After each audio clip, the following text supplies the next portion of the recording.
ਸ਼ਮਾਦਾਨ।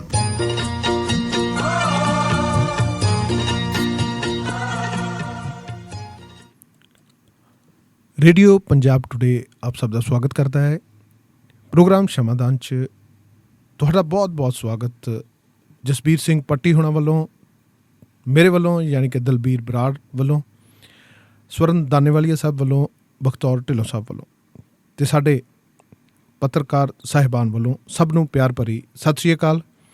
ਅੱਜ ਦਿਨ ਬੁੱਧਵਾਰ ਤਰੀਕ 15 ਸਤੰਬਰ ਅਤੇ ਸਾਡੇ ਬਠਿੰਡਾ ਸਟੂਡੀਓ ਦੀ ਘੜੀ ਮੁਤਾਬਕ ਸਮਾਂ ਹੋ ਰਿਹਾ ਜੀ ਸ਼ਾਮ ਦੇ 6:35 ਅਤੇ ਅਸੀਂ ਹਾਜ਼ਰ ਹਾਂ ਜੀ ਤੁਹਾਡੇ ਲਈ, ਅਤੇ ਤੁਸੀਂ ਸਾਡੇ ਨਾਲ ਹੋ ਸ਼ਮਾਦਾਨ ਪ੍ਰੋਗਰਾਮ ਦੇ ਜ਼ਰੀਏ ਬਠਿੰਡਾ ਸਟੂਡੀਓ ਤੋਂ, ਅਤੇ ਲਾਈਵ ਫੋਨ ਇਨ ਪ੍ਰੋਗਰਾਮ 'ਚ ਜਸਬੀਰ ਸਿੰਘ ਪੱਟੀ ਸਾਹਿਬ ਸਾਡੇ ਨਾਲ ਨੇ। ਅਤੇ ਸ਼ੁਰੂਆਤ ਦੇ ਵਿੱਚ ਤੁਹਾਨੂੰ ਦੱਸ ਦਈਏ ਟੀਕਾ ਟਿੱਪਣੀ ਲਈ ਜਸਬੀਰ ਸਿੰਘ ਪੱਟੀ ਸਾਹਿਬ ਜਾਣੇ ਜਾਂਦੇ ਨੇ, ਅਤੇ ਅੱਜ ਵੇਖਦੇ ਹਾਂ ਜਿਹੜੀਆਂ ਖਬਰਾਂ ਚਰਚਿਤ ਰਹੀਆਂ ਅੱਜ ਦੇ ਦਿਨ, ਅਤੇ ਉਹਨਾਂ ਦੇ ਵਿੱਚੋਂ ਪੱਟੀ ਸਾਹਿਬ ਸਵਾਗਤ ਹੈ ਜੀ ਤੁਹਾਡਾ। ਸ਼ੁਕਰੀਆ ਜੀ, ਸ਼ੁਕਰੀਆ ਜੀ। ਮੇਰੇ ਵੱਲੋਂ ਸਾਰੇ ਸਰੋਤਿਆਂ ਤੇ ਆਪ ਜੀ ਨੂੰ ਵਾਹਿਗੁਰੂ ਜੀ ਕਾ ਖਾਲਸਾ, ਵਾਹਿਗੁਰੂ ਜੀ ਕੀ ਫਤਿਹ ਜੀ। ਪੱਟੀ ਸਾਹਿਬ, ਜਥੇਦਾਰ ਅਕਾਲ ਤਖਤ ਗਿਆਨੀ ਹਰਪ੍ਰੀਤ ਸਿੰਘ ਜੀ ਫਿਰ ਸੁਰਖੀਆਂ 'ਚ ਨੇ, ਵਿਦੇਸ਼ ਵਿੱਚ ਜਾ ਕੇ ਇੱਕ ਹੋਰ ਵਿਵਾਦ ਵਿੱਚ ਫਸ ਗਏ ਆ। ਕੀ ਹੈ ਸਾਰਾ ਮਸਲਾ ਇਹ? ਮੈਂ ਇਸ ਤੋਂ ਪਹਿਲਾਂ ਤੁਹਾਨੂੰ ਦੋ ਛੋਟੀਆਂ ਖਬਰਾਂ ਦੇਣੀਆਂ ਜ਼ਰੂਰੀ ਸਮਝਦਾ ਜੀ। ਸਭ ਤੋਂ ਪਹਿਲੀ ਖਬਰ ਤੇ ਇਹ ਕਿ ਪਾਕਿਸਤਾਨ ਸਿੱਖ ਗੁਰਦੁਆਰਾ ਪ੍ਰਬੰਧਕ ਕਮੇਟੀ ਦੇ ਪ੍ਰਧਾਨ ਜਿਹੜੇ ਸਤਵੰਤ ਸਿੰਘ ਸੀ, ਉਹਨਾਂ ਨੇ ਆਪਣੇ ਅਹੁਦੇ ਤੋਂ ਅਸਤੀਫਾ ਦੇ ਦਿੱਤਾ ਵਾ ਜੀ, ਤੇ ਉਹਨਾਂ ਦੀ ਜਗ੍ਹਾ ਤੇ ਅਮੀਰ ਸਿੰਘ ਦੂਸਰੇ ਪ੍ਰਧਾਨ ਬਣਾ ਦਿੱਤੇ ਗਏ ਜੀ। ਵਿਕਾਸ ਸਿੰਘ ਜਿਹੜੇ ਉਹ ਜਨਰਲ ਸੈਕਟਰੀ ਬਣਾਏ ਗਏ। ਜਿਹੜੇ ਅਮੀਰ ਸਿੰਘ ਸੀ ਪਹਿਲਾਂ ਜਨਰਲ ਸੈਕਟਰੀ ਸੀ, ਇਹਨਾਂ ਨੂੰ ਪ੍ਰਮੋਟ ਕਰਵਾ ਕੇ ਪ੍ਰਧਾਨ ਬਣਾ ਦਿੱਤਾ ਗਿਆ, ਤੇ ਇਹ 1 ਸਾਲ ਲਈ ਆਪਣੇ ਅਹੁਦੇ ਤੇ ਬਣੇ ਰਹਿਣਗੇ ਜੀ। ਸਰਦਾਰ ਸਤਵੰਤ ਸਿੰਘ ਦੀ ਤਨੇਵਰ 3 ਸਾਲ ਦੀ ਸੀ, ਲੇਕਿਨ ਉਹਨਾਂ ਦੀ ਜੇ ਮੇਰੀ ਜਾਣਕਾਰੀ ਮੁਤਾਬਕ ਸਰਦਾਰ ਬਿਸ਼ਨ ਸਿੰਘ ਸਾਬਕਾ ਪ੍ਰਧਾਨ ਨੇ ਉੱਥੇ ਪਾਕਿਸਤਾਨ ਦੇ ਵਿੱਚ ਚੰਗੇ ਰਸੂਖ ਵਾਲੇ ਆਦਮੀ ਨੇ ਜੀ। ਉਹਨਾਂ ਵੀ ਪਾਕਿਸਤਾਨ ਸਿੱਖ ਜਿਹੜੀ ਪਾਕਿਸਤਾਨ ਕਮੇਟੀ ਖੜੀ ਕਰਨ ਵਿੱਚ ਵੱਡਾ ਰੋਲ ਨਿਭਾਇਆ ਸੀਗਾ। ਔਰ ਮੈਂ ਥੋੜਾ ਜਿਹਾ ਇਹ ਵੀ ਦੱਸ ਦਿਆਂ ਵੀ ਪਾਕਿਸਤਾਨ ਕਮੇਟੀ ਬਣੀ ਕਿਉਂ ਸੀ ਜੀ। ਉਹ ਬਣੀ ਇਸ ਕਰਕੇ ਸੀ ਵੀ ਜਦੋਂ ਸ਼੍ਰੋਮਣੀ ਕਮੇਟੀ ਵਾਲੇ ਜਾਂਦੇ ਸੀ, ਜਾ ਕੇ ਉੱਥੋਂ ਗੋਲਕਾਂ ਜਿਹੜੇ ਨੋਟਾਂ ਦੀਆਂ ਬੁਰੀਆਂ ਭਾਲੇ ਹੁੰਦੇ ਸੀ, ਲੇਕਿਨ ਉੱਥੇ ਕਾਰ ਸੇਵਾ ਨਹੀਂ ਸੀ ਹੁੰਦੀ ਜੀ। ਉਹ ਫਿਰ 1999 ਵਿੱਚ ਬਾਪੂ ਸ਼ਾਮ ਸਿੰਘ ਜਿਹੜਾ ਸੀ ਬੈਪਟਾਈਜ਼ ਸਿੱਖ ਸੀਗਾ ਜੀ, ਉਹਨਾਂ ਨੇ ਫਿਰ ਸਰਕਾਰ ਨਾਲ ਮਿਲ ਕੇ ਕਮੇਟੀ ਬਣਾਈ, ਤੇ ਫਿਰ ਗੋਲਕ ਉੱਥੇ ਰਹੀ, ਤੇ ਉਸ ਤੋਂ ਬਾਅਦ ਜਿਹੜੀ ਸੀ ਗੁਰਦੁਆਰੇ ਦੀ ਕਾਇਆ ਕਲਪ ਕੀਤੀ ਗਈ, ਤੇ ਅੱਜ ਵੀ ਉੱਥੇ ਪਰਮਜੀਤ ਸਿੰਘ ਸਰਨਾ ਨੂੰ ਸੇਵਾ ਮਿਲੀ, ਤੇ ਬਾਬਾ ਜਗਤਾਰ ਸਿੰਘ, ਬਾਬਾ ਸੇਵਾ ਸਿੰਘ ਵਗੈਰਾ ਸੇਵਾ ਕਰਾ ਰਹੇ ਜੀ। ਹੁਣ ਇਹਦੇ ਵਿੱਚ ਪ੍ਰਧਾਨਗੀ ਜਿਹੜੀ ਬਦਲੀ ਗਈ ਆ, ਆਮ ਤੌਰ ਤੇ ਹੁੰਦਾ ਕਿ ਕੋਈ ਗਲਤੀ ਹੋ ਗਈ ਹੋਊਗੀ, ਲੇਕਿਨ ਜਿਹੜੇ ਸਰਦਾਰ ਬਿਸ਼ਨ ਸਿੰਘ ਉਹਨਾਂ ਕਿਹਾ ਜੀ ਮੇਰੇ ਸਕੇ ਚਾਚੇ ਦਾ ਪੁੱਤਰ ਹੈ ਸਰਦਾਰ ਸਤਵੰਤ ਸਿੰਘ ਜੀ। ਪਹਿਲੀ ਗੱਲ ਤੇ ਉਹ ਲਾਹੌਰ ਦੇ ਵਿੱਚ ਨਹੀਂ ਰਹਿੰਦੇ, ਉਹਨਾਂ ਦਾ ਹੈੱਡਕੁਆਟਰ ਪੰਜਾ ਸਾਹਿਬ ਪਿੰਡੀ ਆ। ਪਿੰਡੀ ਉਹਨਾਂ ਦਾ ਕੱਪੜੇ ਦੇ ਵਿਚਾਰ ਤੇ ਕੰਮ ਉਹਨਾਂ ਕੋਲ ਜ਼ਿਆਦਾ ਹੋਣ ਕਰਕੇ ਆਪਣੇ ਵਪਾਰ ਦੇ ਵਿੱਚ ਨੁਕਸਾਨ ਹੋ ਰਿਹਾ ਸੀ, ਜਿਹਦੇ ਕਰਕੇ ਉਹਨਾਂ ਆਪਣੀ ਮਜਬੂਰੀ ਦੱਸ ਕੇ ਵੀ ਮੈਂ ਘਰੇਲੂ ਮਜਬੂਰੀ ਕਰਕੇ ਅਸਤੀਫਾ ਦੇ ਰਿਹਾ ਜੀ। ਜਿਹੜੇ ਅਮੀਰ ਸਿੰਘ ਨੇ ਇਹ ਸਰਦਾਰ ਬਿਸ਼ਨ ਸਿੰਘ ਦੇ ਛੋਟੇ ਭਾਈ ਨੇ ਜੀ। ਇਹ ਲਾਹੌਰ ਚ ਰਹਿੰਦੇ ਨੇ, ਤੇ ਲਾਹੌਰ ਚ ਇਹਨਾਂ ਦਾ ਆਪਣਾ ਕਾਰੋਬਾਰ ਆ, ਤੇ ਇਹਨਾਂ ਦੇ ਬਕਾਇਦਾ ਤੌਰ ਤੇ ਜਨਰਲ ਸੈਕਟਰੀ ਦਾ ਉਹਦਾ ਲਿਆ ਸੀ, ਤੇ ਜਨਰਲ ਸੈਕਟਰੀ ਤੋਂ ਬਾਅਦ ਅੱਜ ਇਹਨਾਂ ਨੂੰ ਪ੍ਰਧਾਨ ਦਾ ਉਹਦਾ ਦੇ ਦਿੱਤਾ ਗਿਆ ਵੀ ਉਹ ਅਗਲੇ 1 ਸਾਲ ਤੱਕ ਤੋਂ 3 ਸਾਲ ਦੀ ਟੈਨਿਓਰ ਸੀ, 2 ਸਾਲ ਪੂਰੇ ਕਰਨੇ ਨੇ ਸਤਵੰਤ ਸਿੰਘ ਹੋਰਾਂ, ਤੇ 1 ਸਾਲ ਹੋਰ 1 ਸਾਲ ਅਮੀਰ ਸਿੰਘ ਹੋਰੀ ਕੰਮ ਕਰਨਗੇ ਜੀ। ਤੇ ਪਾਕਿਸਤਾਨ ਸਿੱਖ ਗੁਰਦੁਆਰਾ ਪ੍ਰਬੰਧਕ ਕਮੇਟੀ ਵਾਲੇ ਫਿਰ ਸੱਦ ਦਿੱਤਾ ਇੱਕ ਵਾਰੀ, ਭਾਈ ਸਾਡੇ ਜੱਥੇ ਹੁੰਦੇ ਨੇ, ਵੱਡੀ ਗਿਣਤੀ ਜਾਓ ਕਰਤਾਰਪੁਰ ਸਾਹਿਬ ਲੰਘਾ ਖੋਲੋ ਤਾਂ ਕਿ ਦਰਸ਼ਨ ਕਰੋ ਗੁਰੂ ਸਾਹਿਬ ਦੇ, ਆ ਕੇ ਤੁਹਾਡੇ ਪੂਰੇ ਪ੍ਰਬੰਧ ਕੀਤੇ ਜਾਣ ਜੀ। ਉਹਨਾਂ ਨੇ ਜਥੇਦਾਰ ਅਕਾਲ ਤਖਤ ਗਿਆਨੀ ਹਰਪ੍ਰੀਤ ਸਿੰਘ ਨੂੰ ਫਿਰ ਸੱਦ ਦਿੱਤਾ ਕਿ ਤੁਸੀਂ 22 ਸਤੰਬਰ ਨੂੰ, ਜਦੋਂ ਗੁਰੂ ਸਾਹਿਬ ਦਾ 22 ਸਤੰਬਰ ਹੈ ਜਾਂ 20 ਸਤੰਬਰ ਹੈ ਸ਼ਾਇਦ, ਇਹ ਗੁਰੂ ਸਾਹਿਬ ਦਾ ਜਿਹੜਾ ਪਹਿਲੇ ਪਾਤਸ਼ਾਹ ਦਾ ਜੋਤੀ ਜੋ ਸੌਂਦਾ ਪੂਰਬ, ਉਦੋਂ ਜ਼ਰੂਰ ਆਓ ਤੁਸੀਂ ਕਰਤਾਰਪੁਰ ਸਾਹਿਬ ਜੀ। ਪਰ ਉਮੀਦ ਹੈ ਵੀ ਸ਼ਾਇਦ ਸਰਕਾਰ ਹਾਲ ਦੀ ਘੜੀ ਇਜਾਜ਼ਤ ਨਾ ਦੇਵੇ। ਪਾਕਿਸਤਾਨ ਸਰਕਾਰ ਨੇ ਕਹਿਤਾ ਵੀ ਸਾਡੇ ਵੱਲੋਂ ਖੁੱਲਿਆ ਕਰਤਾਰਪੁਰ ਲਾਂਘਾ ਜਦੋਂ ਮਰਜ਼ੀ ਖੋਲ ਦਓ, ਲੇਕਿਨ ਸਾਡੀ ਸਰਕਾਰ ਹੈ ਜਿਹੜੀ ਉਹ ਵੇਟ ਕਰ ਰਹੀ ਉਹਦੇ ਬਾਰੇ।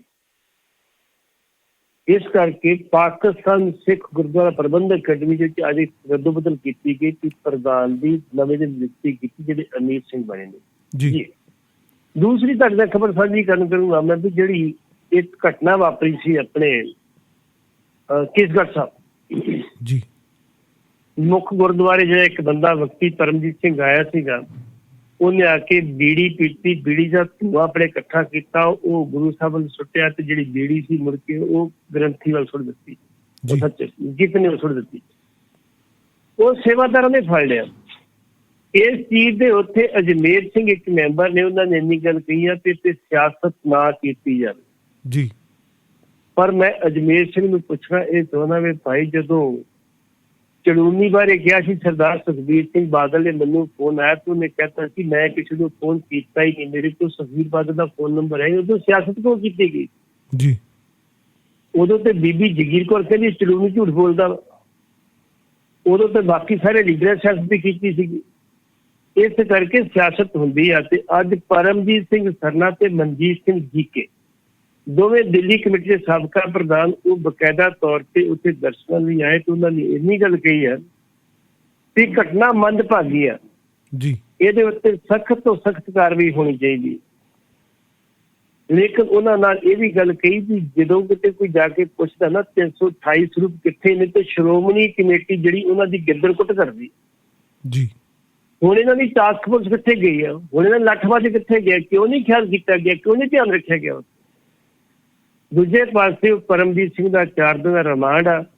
ਪੁਲਿਸ ਕਹਿ ਰਹੀ ਆ ਵੀ ਇੱਕ ਨਹੀਂ ਤੇ ਹੋਰ ਪਹਿਲਾਂ ਵੀ ਮੁਕੱਦਮੇ ਦਰਜ ਕੀਤੇ। ਜਦੋਂ ਇਹ ਆਪਣੇ ਘਰੋਂ ਲੁਧਿਆਣੇ ਤੁਰਿਆ ਤੇ ਉਦੋਂ ਤੱਕ ਇਹ ਰਸਤੇ ਜਿੰਨੀ ਵੀ ਗੱਲ ਹੋਈ ਸੀ ਆਪਣੀ ਪਤਨੀ ਨਾਲ ਹੋਈ। ਜੀ ਤੀਜੇ ਪਾਸੇ ਕਿਹਾ ਜਾ ਰਿਹਾ ਜਿੱਤੇ ਜਹਦਰ ਅਕਾਲ ਤਖਤ ਨੇ ਵੀ ਚਿੰਤਾ ਪ੍ਰਗਟ ਕੀਤੀ ਹੈ ਕਿ ਜਿਹੜਾ ਸਰਸਾ ਸਾਧ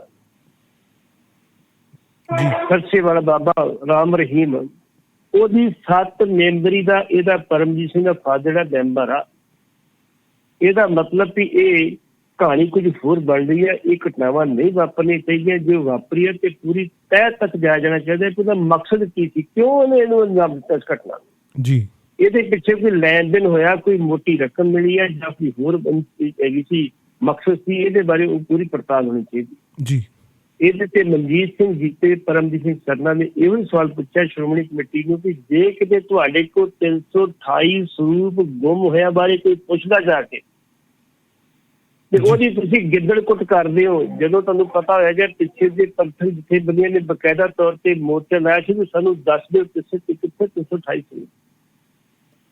ਤੇ ਸ਼੍ਰੋਮਣੀ ਕਮੇਟੀ ਉਹਨਾਂ ਨੂੰ ਅੰਦਰ ਖੜ ਕੇ ਅੰਮ੍ਰਿਤਧਾਰੀ ਬੰਦਿਆਂ ਦੀਆਂ ਬਾਹਾਂ ਪਿੱਛੇ ਉਹਨਾਂ ਦੇ ਗਾਤਰਿਆਂ ਨਾਲ ਬੰਨ੍ਹ ਕੇ ਉਹਨਾਂ ਦੇ ਪੱਗਾਂ ਲਾ ਕੇ ਦਸਤਾਰ ਖਿਲਾ ਕੇ ਚਿੱਤਰ ਮਾਰੇ ਗਏ ਸੀ। ਜੀ ਉਹ ਅੱਜ ਤੱਕ ਰੋਂਦੇ ਫਿਰਦੇ ਆ। ਤੇ ਕੈਪਟਨ ਸਰਕਾਰ ਨੇ ਇੱਕ ਕੰਮ ਕੀਤਾ ਸੀ, ਪਹਿਲੀ ਵਾਰੀ ਕੋਈ ਸਰਕਾਰ ਨੇ ਹਿੰਮਤ ਕੀਤੀ ਕਿ ਦੋਵਾਂ ਤਰ੍ਹਾਂ ਤੇ ਕ੍ਰਾਸ ਪਰਚਾ ਦਰਜ ਕੀਤਾ ਤੇ ਸ਼੍ਰੋਮਣੀ ਕਮੇਟੀ ਵਾਲੇ ਬੜੇ ਪਿੱਛੇ ਸੀ ਵੀ ਸਾਡੇ ਤੇ ਪਰਚਾ ਕਿਉਂ।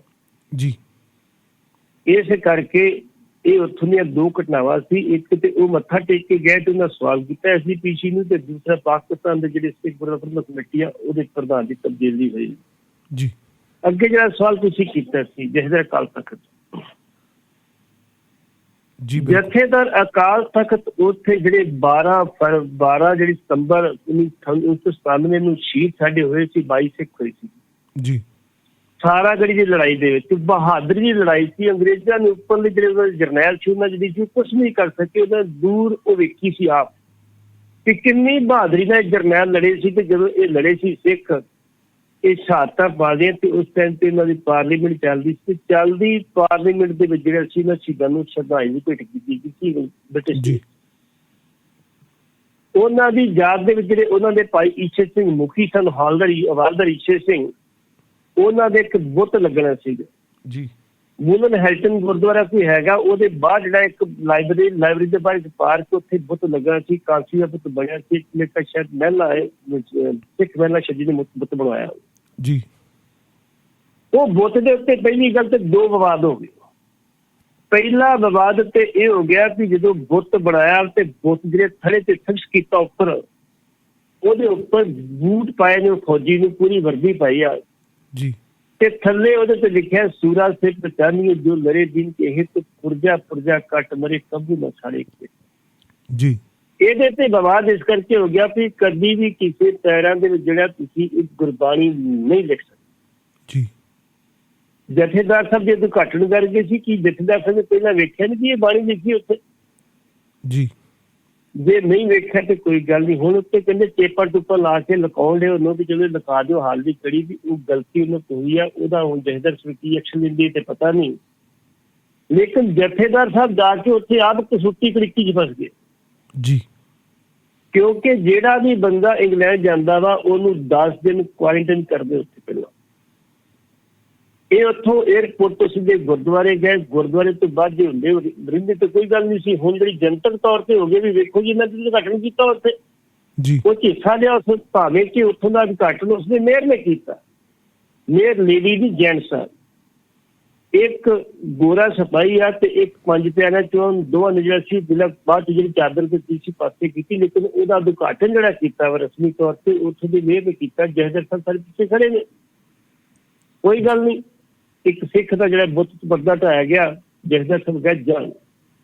ਲੇਕਿਨ ਉੱਥੇ ਜਿਹੜੀ ਉਹਨਾਂ ਦੀ ਇੱਕ ਹੈਗੀ ਆ ਐਕਰੋ ਜੀ, ਉਹਨਾਂ ਦੀ ਐਂਟੀ ਕ੍ਰਿਮੀਨਲ ਰਿਕਾਰਡ ਬਿਊਰੋ ਕੋਈ ਹੈਗੀ, ਇੱਕ ਆਫਿਸ ਹੈਗਾ ਵਾ ਜੀ। ਉਹਨਾਂ ਨੇ ਕੀ ਕੀਤਾ ਵਾ ਉੱਥੇ ਜਾ ਕੇ ਇੱਕ ਲੈਟਰ ਕੱਢਿਆ ਵਾ ਟਰਸਟੀ ਜਿਹੜੇ ਗੁਰਦੁਆਰੇ ਦੇ ਹੈਗੇ। ਉਹਨਾਂ ਕਿਹਾ ਸਾਨੂੰ ਇਹ ਬੰਦਾ ਜਿਹੜਾ ਤੁਹਾਡਾ ਗਿਆਨੀ ਹਰਪ੍ਰੀਤ ਸਿੰਘ ਆ ਇਹ ਮਿਲ ਨਹੀਂ ਰਿਹਾ, ਇਹ ਕੁਆਰੰਟਾਈਨ ਹੋਇਆ ਵੀ ਸਾਡੀ ਜਿਹੜੀ ਇੱਥੇ ਕਾਨੂੰਨ ਬਣਿਆ ਉਹ ਕੁਆਰੰਟਾਈਨ 10 ਦਿਨ ਹੋਣਾ ਹੀ ਹੋਣਾ ਇਹਨਾਂ ਨੂੰ ਜੀ। ਕਿਉਂ ਨਹੀਂ ਕੁਆਰੰਟਾਈਨ ਹੋਇਆ? ਜਾਂ ਉਸਨੂੰ ਬੰਦਾ ਮਿਲਾਓ, ਨਹੀਂ ਤੇ ਤੁਹਾਨੂੰ 10,000 ਪਾਉਂਡ ਜੁਰਮਾਨਾ ਕੀਤਾ ਜਾਵੇ ਜੀ। ਉਸ ਚੀਜ਼ ਨੂੰ ਲੈ ਕੇ ਜਥੇਦਾਰ ਸਾਹਿਬ ਹੁਣ ਜੇ ਉਹਨਾਂ ਅੱਗੇ ਪੇਸ਼ ਹੁੰਦੇ ਤੇ ਜਥੇਦਾਰ ਜਿਹੜਾ ਸਾਡਾ ਕਿਸੇ ਨੂੰ ਜਵਾਬ ਦੇ, ਅਸੀਂ ਕਹਿੰਦੇ ਕਿ ਸਾਡਾ ਕਿਸੇ ਜਵਾਬ ਦੇ, ਕਿਸੇ ਪੁਲਿਸ ਨੂੰ ਕਿਸੇ ਅਦਾਲਤ ਨੂੰ ਜਵਾਬ ਦੇ ਦਈਏ, ਸੁਪਰੀਮ ਆਓ ਜੀ। ਹੁਣ ਉਹ ਟਰਸਟੀ ਬੜੀ ਕਸੂਤੀ ਕੜਿੱਕੀ 'ਚ ਫਸੇ ਪਏ ਨੇ, ਕੀ ਕਰਨ? ਲੇਕਿਨ ਜਥੇਦਾਰ ਸਾਹਿਬ ਨੇ ਪਤਾ ਕੀਤਾ ਸੀ ਜੇ ਉੱਥੇ ਹੀ ਨਾ 1-2 ਦਿਨ ਬਾਅਦ ਉਹਨਾਂ ਨੇ ਆਉਣਾ ਵਾ। ਲੇਕਿਨ ਹਾਲ ਦੀ ਕੜੀ ਜਿਹੜੀ ਇਹ ਗਲਤੀ ਹੋਈ ਆ ਉਹਦਾ ਖਮਿਆਜਾ ਹੁਣ ਉਹ ਜਿਹੜੀ ਟਰਸਟੀ ਦੇ ਜਿਹੜੀ ਕਮੇਟੀ ਹੈ ਗੁਰਦੁਆਰੇ ਦੀ ਉਹ ਭੁਗਤੀ ਆ ਕਿ ਜਥੇਦਾਰ ਤੋਂ ਸਾਹਿਬ ਭੁਗਤੇ ਆ, ਇਹ ਤੇ ਬਾਅਦ 'ਚ ਪਤਾ ਲੱਗੂਗਾ। ਲੇਕਿਨ ਉਹਨਾਂ ਨੇ ਲੈਟਰ ਜਾਰੀ ਕਰਕੇ ਇੱਕ ਨਵੀਂ ਜਿਹੜੀ ਆ ਕੜਿੱਕੀ ਜਿਹਨੂੰ ਜਥੇਦਾਰ ਸਾਹਿਬ ਫਸਾਤਾ ਜੀ। ਪੱਟੀ ਸਾਹਿਬ, ਅਗਲੀ ਗੱਲ ਗੁਰਦਾਸ ਮਾਨ ਦੀ ਹੈ। ਪੰਜਾਬੀ ਗਾਇਕ ਆ, ਹਾਈ ਕੋਰਟ ਨੇ ਰਾਹਤ ਦੇ ਦਿੱਤੀ ਆ, ਅਗਾਊਂ ਜ਼ਮਾਨਤ ਹੋ ਗਈ ਹੈ ਤੇ ਨਾਲ ਮਾਨਯੋਗ ਹਾਈ ਕੋਰਟ ਨੇ ਇਹ ਵੀ ਕਿਹਾ ਕਿ ਪੁਲਿਸ ਕੋਲ ਪੇਸ਼ ਵੀ ਹੋਣਾ ਤੁਸੀਂ। ਬਿਲਕੁਲ ਜੀ, ਇਹਨਾਂ ਨੂੰ ਅਗਾਊਂ ਜ਼ਮਾਨਤ ਮਿਲੀ ਜਿਹਨੂੰ ਐਂਟੀ ਸਪੈਕਟਰੀ ਬੇਲ ਕਹਿੰਦੇ ਆ ਜੀ। ਐਂਟੀ ਸਪੈਕਟਰੀ ਬੇਲ ਦੇ ਵਿੱਚ ਪੁਲਿਸ ਗ੍ਰਿਫਤਾਰ ਨਹੀਂ ਕਰਦੀ ਜੀ।